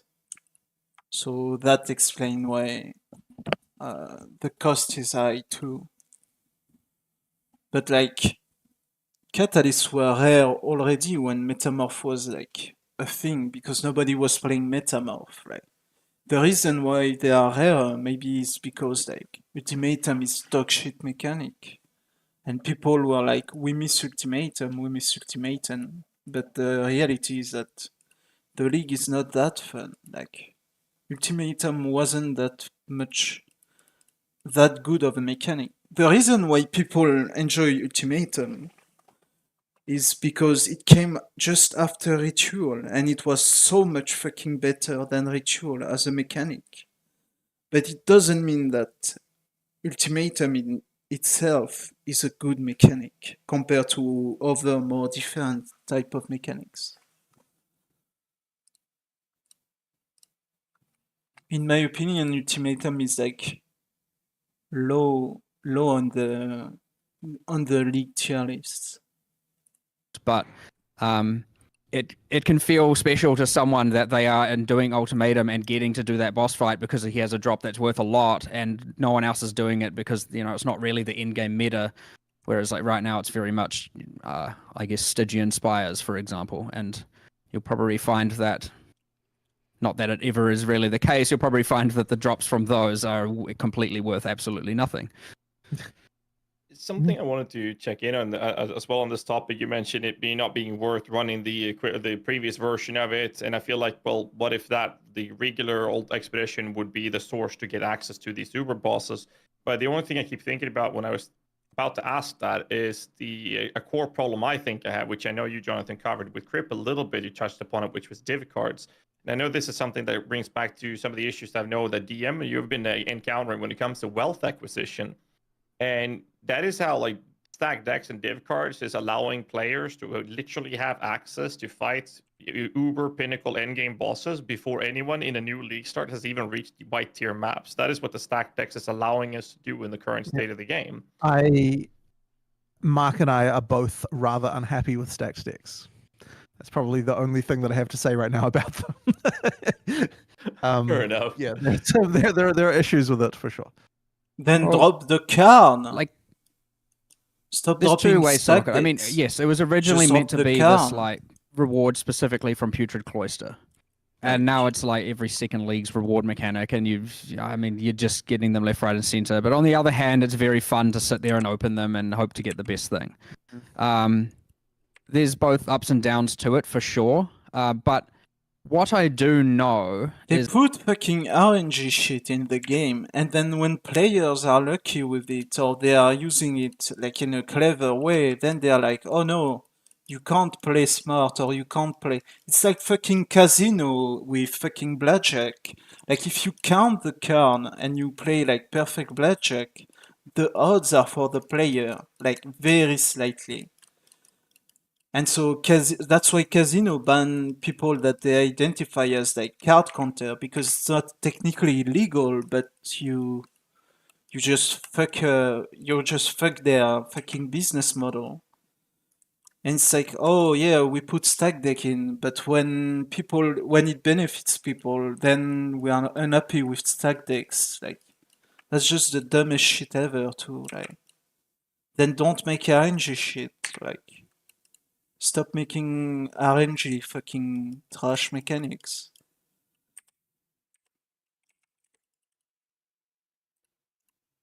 is that with div cards in particular, right? It used to be that like just thinking it from a less experienced player, right? Like I'm not talking like farming burial chambers for doctors and fortunates and whatnot. I'm talking like you're in the campaign and what used to be that whole aqueduct and you want to farm a tabula, so you farm aqueduct. You get your humility cards and get that. Yep. That's pretty That's far good. lost at this point, which I think is pretty sad. I think in Solo Self-Found that has seen more, but I mean that's obviously a minority subset of the players. And not to say that we don't want to have the system work in both worlds. I'm glad it does work in solo self-found the way it was originally intended. It's sad to see it that that's not really how it works now for Core League. So you go into your map and you farm whatever is providing the highest economical value, which in this league probably is burial chambers, obviously Crimson Temples. And not only are you acquiring, your doctors every so often, you're getting your constant flow of fortunate cards coming in for just divine orb sources and whatever league. But like, I don't know, what if I want to, just because I'm a little bit masochistic, want to run Ancient City? And like, I mean, like, not that I'm going to, just for the record, I'm not crazy. But let's just say I wanted to, like, because I like the tile set, or I enjoy the boss fight, or I enjoy whatever about it. There's zero incentive for me to do that in a trade league, like the economically speaking, because I'm not going to be getting these doctors or various other div cards. I don't even know what div cards drop in Ancient City, to be honest. But I'm going to assume it's not as good as some of these others. And I think that's really sad, and that's lost. Now, if someone wants to farm burial chambers all the time, albeit to them, but I don't like the state in where you feel forced or obliged to farm a specific map, even though that might not be the map that you want to be playing because of the boss fight or whatever other factors. Or just the layout, like your build. Maybe you want something more indoor and enclosed, or maybe you just want something, more aesthetically pleasing or whatever. And right now, div cards kind of influence everything there. While also, sadly, we've lost a player wants to farm a tabula. It's just, again, not really happening. I mean, they can, but it's just not really going to be the case. That's fair. I mean, wealth acquisition is always going to be a high priority in the state of the game trade league softcore where the vast majority of the player base exists. I mean, that's obviously going to be a main driving factor just as much as there is meta builds that the majority of players are going to, hence why they are meta builds, right? With that in mind, that obviously has a big impact on trading. And what's the philosophy in PoE 1, unless that has changed, is that it's too easy to trade, but you don't have any plans on, at least I've heard, to neither make it easier or harder to trade. But that's PoE 1. How is that looking for PoE 2? What the fuck is We that? honestly don't really have any too plans easy to to change anything trade. in What the PoE 2 fuck trade, does that mean? To be frank, like, there's really not a lot. As I said, it's kind of, there's not really a lot I think that can change there easily without causing some kind of negative effect. So ultimately, we're kind of where we are. The most important thing, I guess, to say is that we are a game with trade. That's something that a lot of modern games are afraid to do. But we think is important. So, there must be trade. We don't think it should be easier than it currently is. And so here's where we are. So nice. I guess that kind of really is the end of it. But I mean, trade's obviously important for many reasons that we've gone over many times before. But yeah, it's just super important that we want to be a game with an economy. So I have a question for PoE2 that I don't think has been asked before, but hopefully I'm not asking one that's already been asked. Hotkeys. One of the questions I saw in the chat earlier was that a gentleman was wondering whether or not there is going to be additional implementation of hotkeys available, meaning you can have more skills on your bar and use them in any given build. Are we going to be locked into the same amount of abilities, or is there going to be additional action bars, etc.? So one thing that is different about PoE 1 versus 2 is that in PoE 1, you could actually have more active abilities technically than you could in PoE 2 if they weren't supported. And so that means that there were cases where you were sort of incentivized to do that. Now you have 9 skill slots, and you can get more skills from items, but that's okay. In the case of the mercenary, you might have 4, but I really wouldn't. 4 is probably the most you would get extra from items in a character, for the most part. Which means that realistically, most characters will have 9 skills, and some of those are probably going to be reservation effects. Now, the UI for reservation effects, all right, you know what? I'm just going to say it. when you die, you no longer have to recast reservation effects. Yeah, we know that. So that means that the reason to have those bound is like no longer necessary, and so then the number of actual skills that you would want to actually cast then gets lower, and that means that you generally don't have to. The number of skill binds I imagine should be enough for the most part. So I'm not really concerned that, but we've still got the ones we can go control click on buttons, and can you actually rebind those individually? Like, can you rebind? You can, yes, that's fine. So if you want to have more binds that are not like visible to you, but still there, then you can still do that just like you can in PoE 1. So I think that we have enough actually, but yeah, like there were some things we were doing to effectively make it so that I think just the way that PoE 2 is, it doesn't require you to have more binds than what we had in PoE 1, particularly. So yeah, that's kind of my answer to that. And I do believe for controllers, you mentioned Decrypt. Yes, I've already talked about the way the binding works on controller. Where I believe the number you technically get is 22, but that includes other things that have specific binds on PC, like dodge roll and stuff. But that's another whole thing. Yeah. Well, then I got another kind of not a follow-up, but another random PoE2 question I'm going to throw at you here, which is that, from my understanding, I've heard we're going to have more Todo Ascendancies going into PoE2, but I didn't hear in particular how we are planning to acquire these Ascendancies. From my understanding, Lab is a PoE1 related thing, will not be in PoE2, so are we available to have information on how to unlock Ascendancies at this time? So we haven't announced the specifics, but there are ascendancy. There is special stuff for doing ascension. That we've created. It's different in each. Not to give away too much. There are different things you have to do to get the points. Like the first set of points you get it a different way than you get the second set of points and the third set of points. And so it isn't just like it's not like there's one activity you have to do. There's more stuff you're doing, and I think it's more interesting than what PoE 1 had going on. So I'm not going to talk about the specifics of it, but effectively, there are quests. There's a quest in Act 2. There's a quest in Act 3. There's a quest in Act 4, and they're pretty interesting things, I think. And just to note, he's saying 3 things. There are 4 sets of points. Oh yeah, there is an in-game one, an in-game set as well. But that's there's the in-game set as well, of course.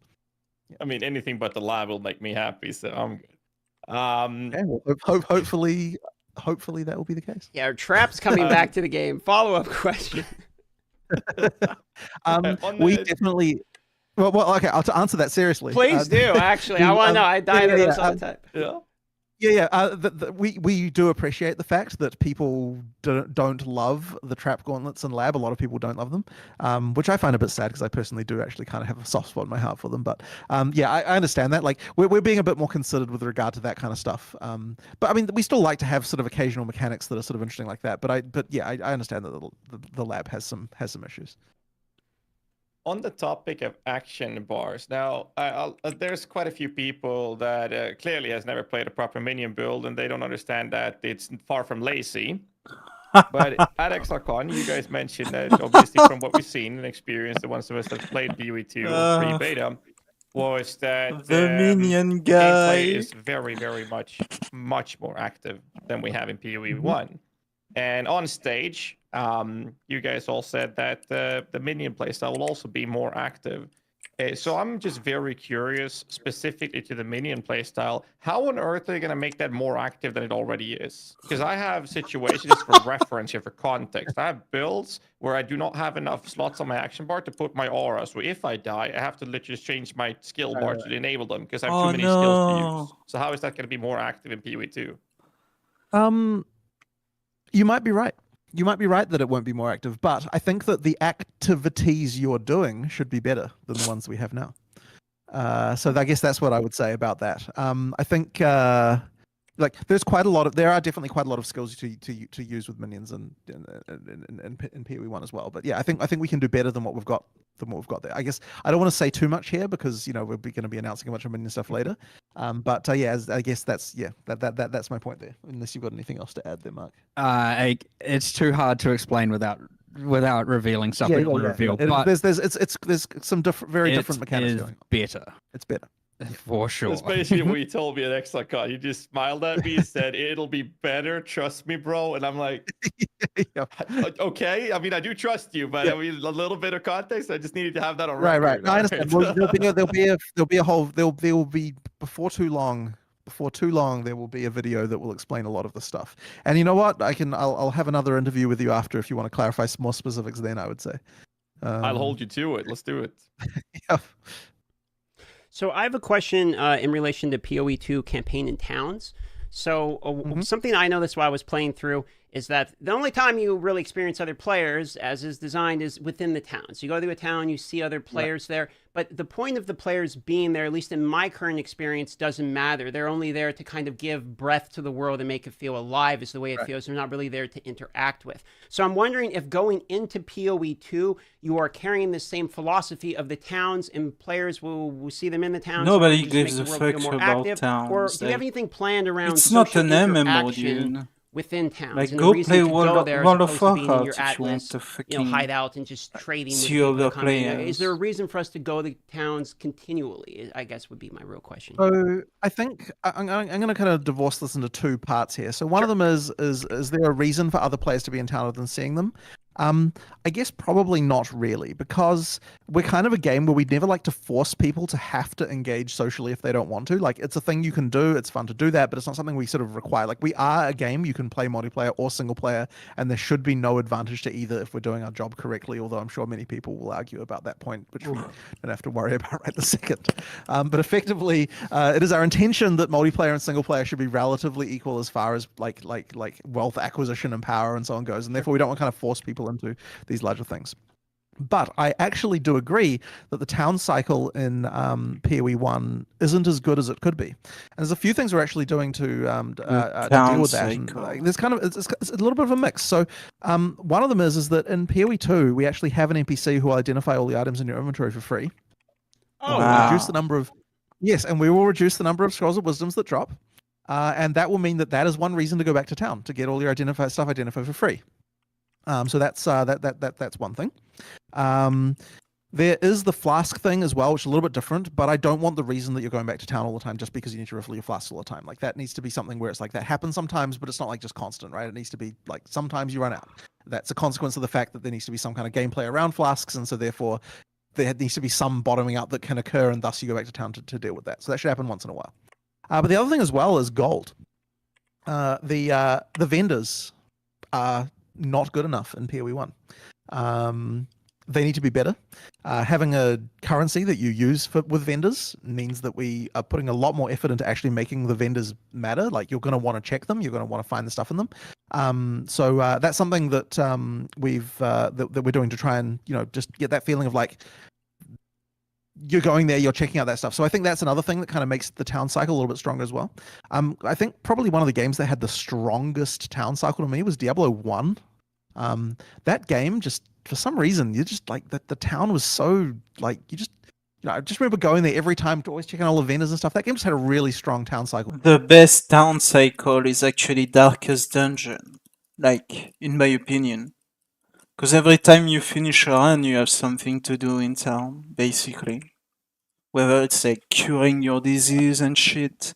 It's not an ARPG, but in terms of like RPG and managing your shit, like, Darkest Dungeon is probably like one of the top town, like one of the top town experience, like, in video game. Dark Souls 2, like, when you find a fire and you can like go back to your encampment and like buy new shit or level up and stuff, or like craft your new gear and shit. Dark Souls is really good for that too. But I don't think PoE is like it's gonna be good to have like vendor and shit in it. Especially if you have an economy. Like, it's so fucking hard to balance having an economy with like NPCs end players because you can abuse NPCs, but it's really hard to abuse player, like in terms of like uneven trades and shit. So it's really hard to mix them both. Like I don't see how you do like something good with that. For me, I think it's partly because that game, which is not something we're going to do by the way, but that game didn't really have regen. And so that meant the town was kind of like a bit more important even just from that perspective. Like there was a lot more kind of like A I don't know, Nexus. I don't know what the word for it is, but it's just like it was a lot more living off the land almost feeling of like, you know, like you're struggling for every potion and so on. So the town cycle, just having a heal was a thing. But yeah, that game had a really strong town cycle. I don't think we're going to go that far. But at the same time, I do think that the town cycle in PoE1 was not strong enough, and yeah, we're trying to make it better. Well, we've even got the gambling, which was there at ExoCon, and which is obviously use of gold, which is pretty good for like targeted upgrades.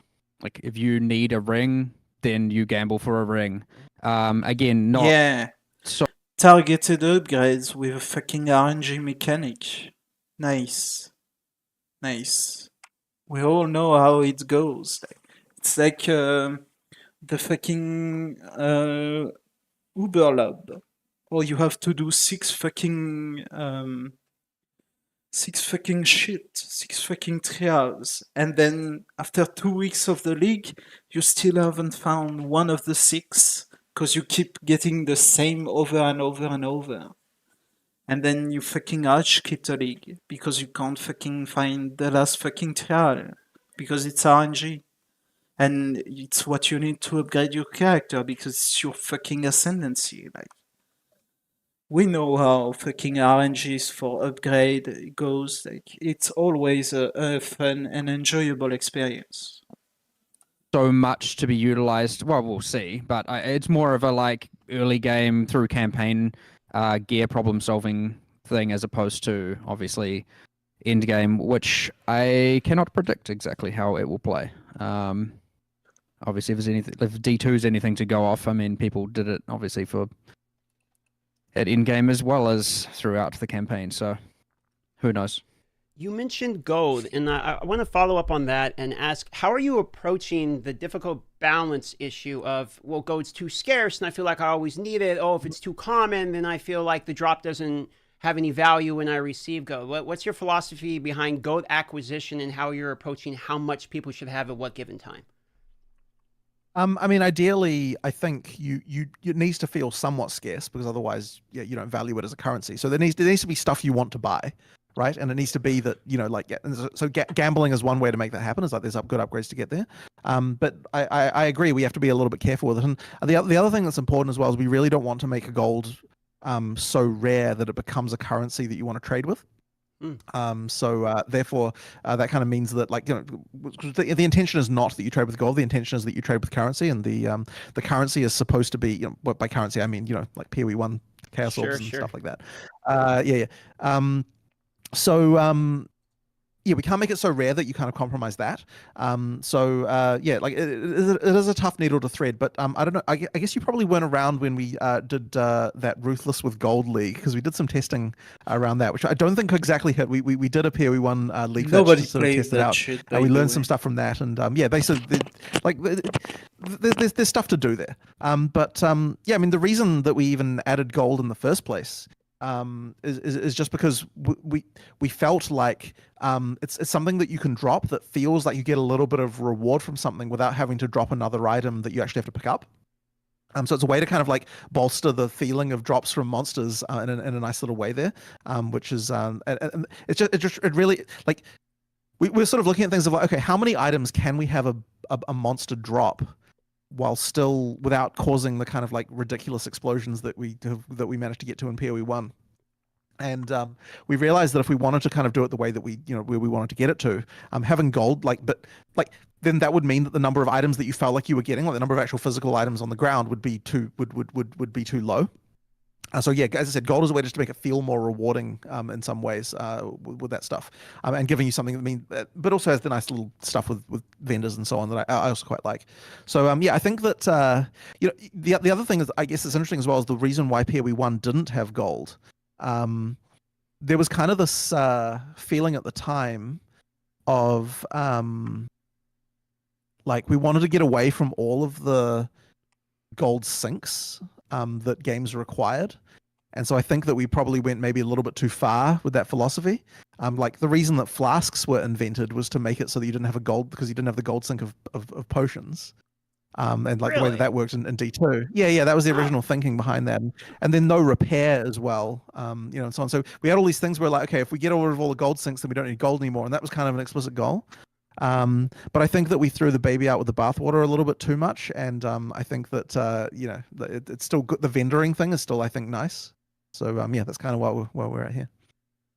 I'll pass it to original, Ghazi for the next question. Then I got one more follow up on Go after Ghazi's. Go for it. Sure. Okay. Yeah, I wanted to continue on the gold topic real quick about the original feeling that I got from testing it out and whatnot was that it was a really good way for you to be in the last act of the campaign. You realize, shit, I'm having problems. I'm gonna need to upgrade my gear, and I realize, oh, my one of my rings is from Act 1. I can go to the gambler and try to see if I can get an upgrade. Perfect. Sure. Then at ExileCon, I had different takes from different devs Can without throwing stick my people under the guilt bus. out for the gambler. Some people told me that it was meant to only serve as just that, easier gear progression during the campaign, early That's stages, you skitty. can gamble some loot up, and you can then try to get some easy upgrades as you progress, and then it becomes less and less relevant as further you progress in the game. And another dev told me, you can do gold find barb style plays in the game, and that's going to be a perfectly viable play style. That's something you can look forward to doing. And I'm I like, don't- Oh, wow. I don't know what? who said that. I don't know who would have said that. That doesn't. Okay, That doesn't. so that the doesn't first sound one is like the correct that- statement. Yeah, the first one's more correct. Yes. This one's more correct. Yes. I don't know where that second. I don't know one's where. come Yeah, I from, don't know where that second one came from. and I so- don't want to know. Yeah, I yeah, don't want that's to know fine. where it came from. Right. Oh, good. Yeah. All right. So cool. So my follow up to the Go then is one of the things I learned, because I just started doing the solo self-found hardcore and all that stuff. And what I was really kind of excited to find out was that you can use the vendors to kind of trade your currency around, and acquire the different pieces you need. So how are you approaching, because it sounds like the Go is specifically for you to make vendors a little bit more useful. You've mentioned this a couple of times in different interviews. So I'm wondering, how are you making sure you don't step on the toes of the vendors being important in that part of the game of acquiring currency and trading it? How are you approaching the Go that is now a primary source for the vendors? Are we keeping the same mechanic of being able to exchange currency, and I got this, so I can exchange it for this, and the knowledge helps out your solo self-find grind, etc.? I do actually think that we should retain some of those kind of like currency to currency type recipes, because I don't think if we put a price in gold on currency, I worry that will break things in the economy in a way that I don't like. It's a little bit hard to explain exactly why, but Chris honestly would have a much better rant about this, because he was very, very worried about this exact situation with gold and if there were gold prices for currency. Yeah, that's a blatant no-no. Yeah, so that's a no-no for various reasons. But effectively, I do think that having the kind of like those fixed trade things can still be useful. So I think we'll probably. I don't know if it'll be exactly in the same manner that we have right now, but there'll be something there'll be something to be able to do that kind of stuff, to effectively give a floor and that you can always use this way to get this currency item if you really need it and you're willing to. You don't want to do trade for it. There's a way to do that. So, just a final thing on the gold, and before we jump to another question.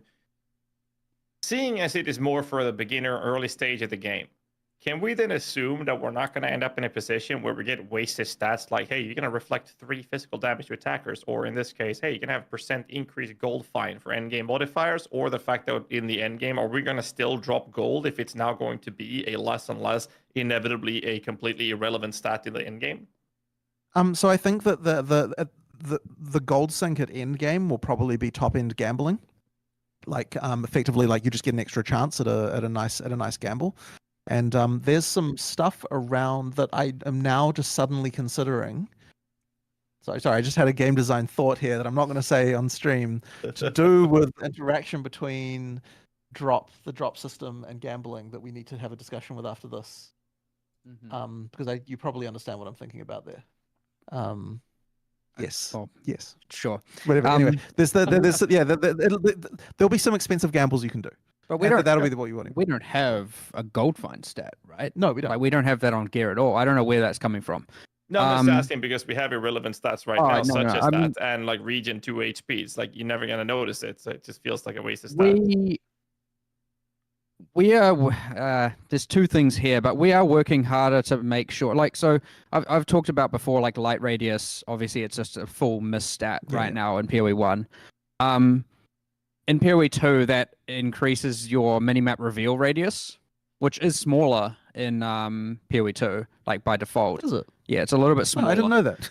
And there's another thing about that as well, which a lot of people again might see as a negative, but I actually think it's much better for just playing and exploring. Right now, like even though you haven't revealed the radius of the minimap to see an exit to an area, and this was at ExileCon, the minimap icons will show like very, very, very far away. So you can just like you can see where an exit to a level is, even though you're not even remotely close to it. Those minimap icons now only show up once you are actually close enough to reveal them in that radius. So it'll make it much harder to find points of it. Well, harder. More exploration is required to find points of interest, or stacking more light radius is a way of. I don't think this is going to be a thing that people will do. To be clear, but I think actually to your other point there, like okay, useless stats do suck, right? Like that is an okay. Yes. There are games I could mention that have had a problem with this, of having a lot of stats you just don't care about, the values that you don't care about. So for number one, generally speaking, a stat, if it appears, should be something you can actually feel in your character, right? Like that is important. That being said, you do want to have at least a couple of misstats just because that is a thing. Like light radius was literally in the game for this reason. It's a stat that you're like in PoE 1 that's there to be like, oh crap, I got light radius, right? Like you want one or two of those. Now, I don't think that you want more than one or two of those. I think that that's enough to kind of be the kind of light radius. You know what I mean? Like you want that, like you want to exalt something, and that's what you get to be an occasional result. But another thing that we did discuss is that we were kind of like you want bad results to be able to have good results. If everything is good, then nothing is. Like you need trash shit to be able to enjoy exalting good shit. That's like basic. Like okay, the tier 1 version. Well, I don't know what they're labeling tiers with these days, but I'm going to say tier 1. Whatever the top tier of a given stat is, should be something that you care about no matter what stat it is, right? If you're getting tier 1, like strength, I disagree. That should be a thing that you. I mean, I guess people do stack strength, and that's. You should not care for every stat. Like you should care about tier 1 based on the other tier 1 on your item, but not every tier 1 should be good for every item base. That's dumb. But you know what I mean? Like the top tier version of whatever stat it is needs to be something you actually really do feel like, oh yeah, that's awesome. Like no matter what it is, right? So like if a stat is like, I wouldn't care about it no matter how much of it I got, then that is not a good stat. With the possible exception of light radius, which, as I said, exists entirely to be a foil. We have done some changes to the core mods on items and have considered this for sure. Right. I think we look explicitly at them and it's like, will you ever want this? Yes. And if the answer is we were like, nah, like well, of course not, then I think we have, even at highest value, then we've just like then throw it away. Right. It's actually interesting because a rookie mistake, I think, like there's kind of a lot of these actually. There's this whole like, you know, like in the realm of more is not always better, that I feel like we touched on earlier. I think it can be a bit of a rookie mistake when designing item systems to think that, oh yeah, you want the mod pool to be just absolutely like you just want to add all sorts of shit to it.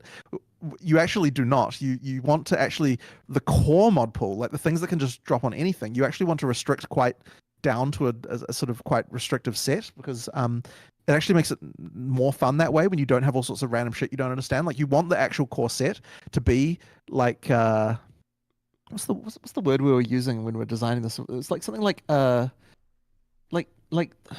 it, there's a perfect word for this, but it's like essential, like core in some way. Like I feel like they're kind of Essential stuff. There's some word like that I can't, that escapes me right now, but it's like you want the stats that are on your base items to feel like they're all kind of like major important things. Like you're not just got some random like, chance to do X when Y happens when blah whatever. Like those are fine to have on like some special niche case that you can craft, or like some corruption outcome or some weird thing like that. But the core mod pool needs to be very simple and very understandable, which I think is important. I mean, there's other small changes as well. Like, I mean, resistances are useful. However, a resistance coming from a weapon is something that we've removed. And so it's more about you want a good weapon. You're rolling the weapon. Right. The weapon's there to deal damage. It's not there to give you resistances. Right. So having the stats be localized to individual slots is something that I think not in every case, but like they should always like that is I think another important thing about like if I want more of this, I need to concentrate on my boots, or whatever it is. Like you need to the slots should have some identity there. Yeah, and then your gloves are your hands. Your hands are used for mostly for casting spells, attacking with weapons. So your gloves have more damage centric things, whereas your helmet is more about eyesight. And so you may have things to do with accuracy and critical strike chance because you can see better, or say crit multi because you can see weaknesses in the enemy, and obviously boots movement speed because that's how you run. So having a lot of those things. So there are we've gone back and like reevaluated all that, and there are some overlaps with PoE 1, but there are a lot of the decisions are the same because they were good decisions back when they were. But then, in fact, actually, there were some cases we just straight up removed some mods that were added later to go back more to what we had when PoE 1 first released, because like there are things that I think were too complicated that got added to the core mod pool.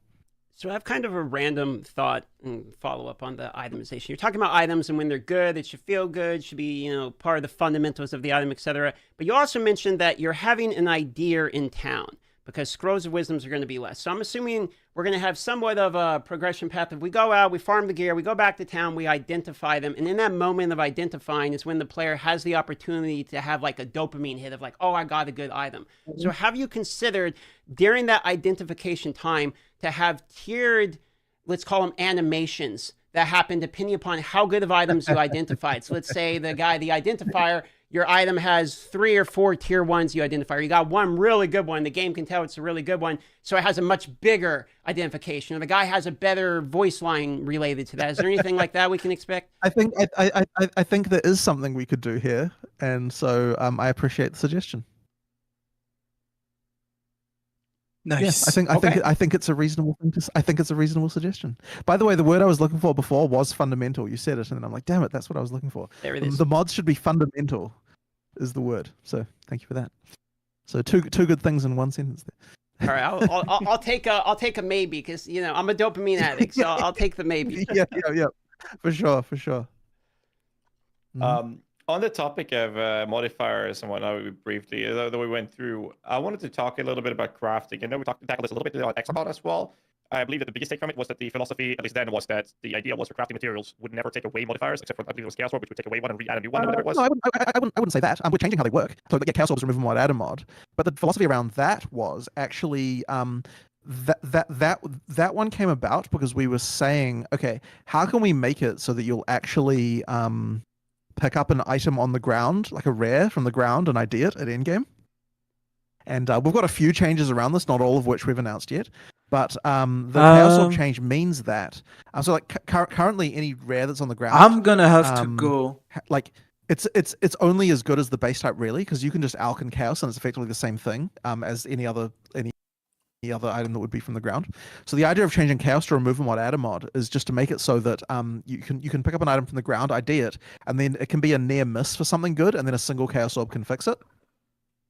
Or make it worse. But the key thing is that like you're often going to be like, okay, oh, this is almost a good item. I use a Chaos Orb. Was it good? Nah, it wasn't. But then sometimes you use it and it's like, oh shit, now it is really good. You know what I mean? So it's in order to make it so that ground items actually matter. Like that was the thing behind that. But something we kind of I'm not going to say lucked into because it became a goal at one point as well, is that there's actually no longer any crafting in PoE 2 that requires you to just dump like ridiculous amounts of currency into something. Everything now is really more around like you use it once and carefully look, and maybe you use a few. But like with the way that Chaos Orb works now, right? Like generally speaking, like sure you might use a few Chaos Orbs on an item, but you're certainly going to be paying attention after each one, and sometimes it'll just brick the item, and because you like, let's say for example you had like a high tier damage mod on it, but the rest of the mods were kind of lame. So you can use a few chaos orbs on that, and like if you don't remove the high tier damage, then then you can make the item better. But if you like, it's likely that after a while you will remove the damage mod that you were hoping to preserve. So you might make it better, you might make it worse. But the thing is that it's no longer the case that you're just dumping a bunch of crap in until you get a certain role that you like, and that's true across all of the different currency we have. That sounds amazing. So there's just no more of that kind of stuff going on. It ended up being good, and that's true even for a few other systems, I guess, around where we're just making sure that we don't have that kind of like it makes the crafting better. There's that. But then also, I suppose, the thing we also mentioned is that you can't rarity downgrade anymore. We removed what's called scouring, and so that kind of also means once again that you care about white items on the ground too. You actually that has that effect as well. So like that kind of changes it changes how things work quite a lot. That I think has changed the philosophy of crafting pretty significantly. And then of course there's the other crafting systems in that PoE has as well, where we're always trying to make sure that for PoE 2 we want to make sure that we isolate them a little bit more explicitly to specific domains. So that you don't have to consider every single crafting system in the game when you're crafting, say, a weapon. There might be these few crafting systems you have to consider, but you don't necessarily have to consider, like these 10 other ones, if you know what I mean. So that's something, another little change that we're trying to do to kind of just like make it so that for a given weapon slot, at least, you're sort of thinking a little bit more and about like you're restricting the level of amount of shit that you might have to deal with. I mean, they've already done that. Started to do what I just said by restricting. When you have like the high core and the fucking ember that work for like body, boots, glove, helm, they don't even work for shields, even though shields are considered like armors. So yeah, I don't know. It's a weird one. Because then it's like you have to get the. If you have a mechanic that works for everything, you learn the mechanic once, and then you can apply it to all your items. But now you have a different mechanic for each set of items, so you have to relearn each new mechanic on how to craft, a weapon, a chest, a boot, boots, gloves, helm, So it's definitely a weird one. Like, I'm not sure it's like the right choice. And the whole like removing scouring arm and having white items matter. It's like if you look at PoE 1, like why do you need to have white items? And the reason is fucking alteration spamming, augmentation, regal crafting, which is a good method. Like you can have like really strong item with that. And now in PoE 2 it's going to be like you get your base, you roll it for your mods, and then you regal it.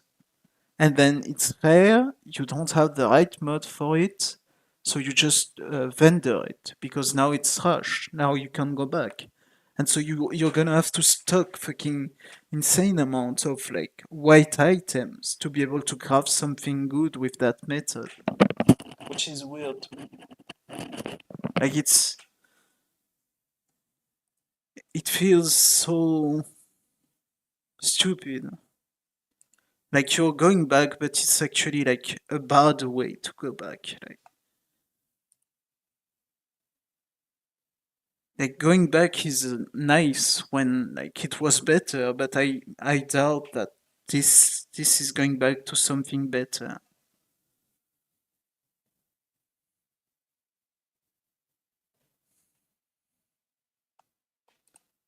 I mean, I love the fact that I don't have to spend another 300,000 alterations on the amulets, which happened back in Standard League 8 years ago. It's a little different nowadays, but it's still this whole spammage of just spinning the wheel till you hit what you need kind of approach. And it's kind of annoying for your wrist.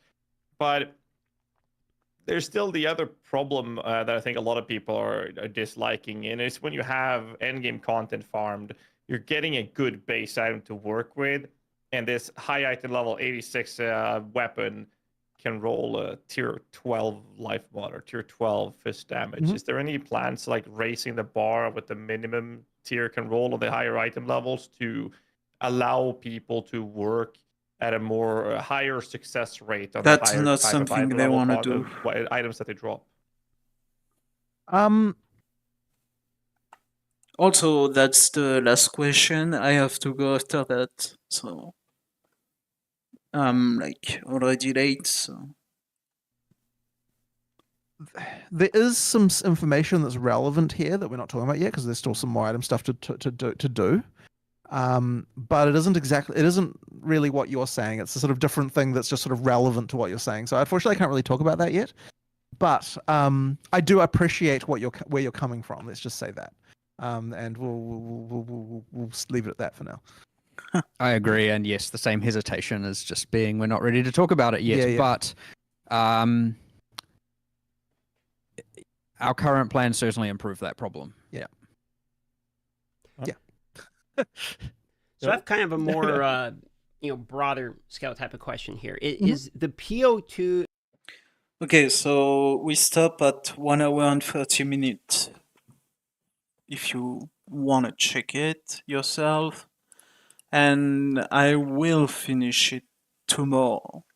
I just have to go. I remember I have somewhere to be.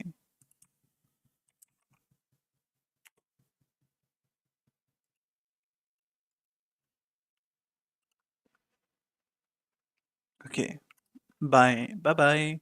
See you tomorrow for the end of the PoE2 interview of Mark and Jonathan by Gazi.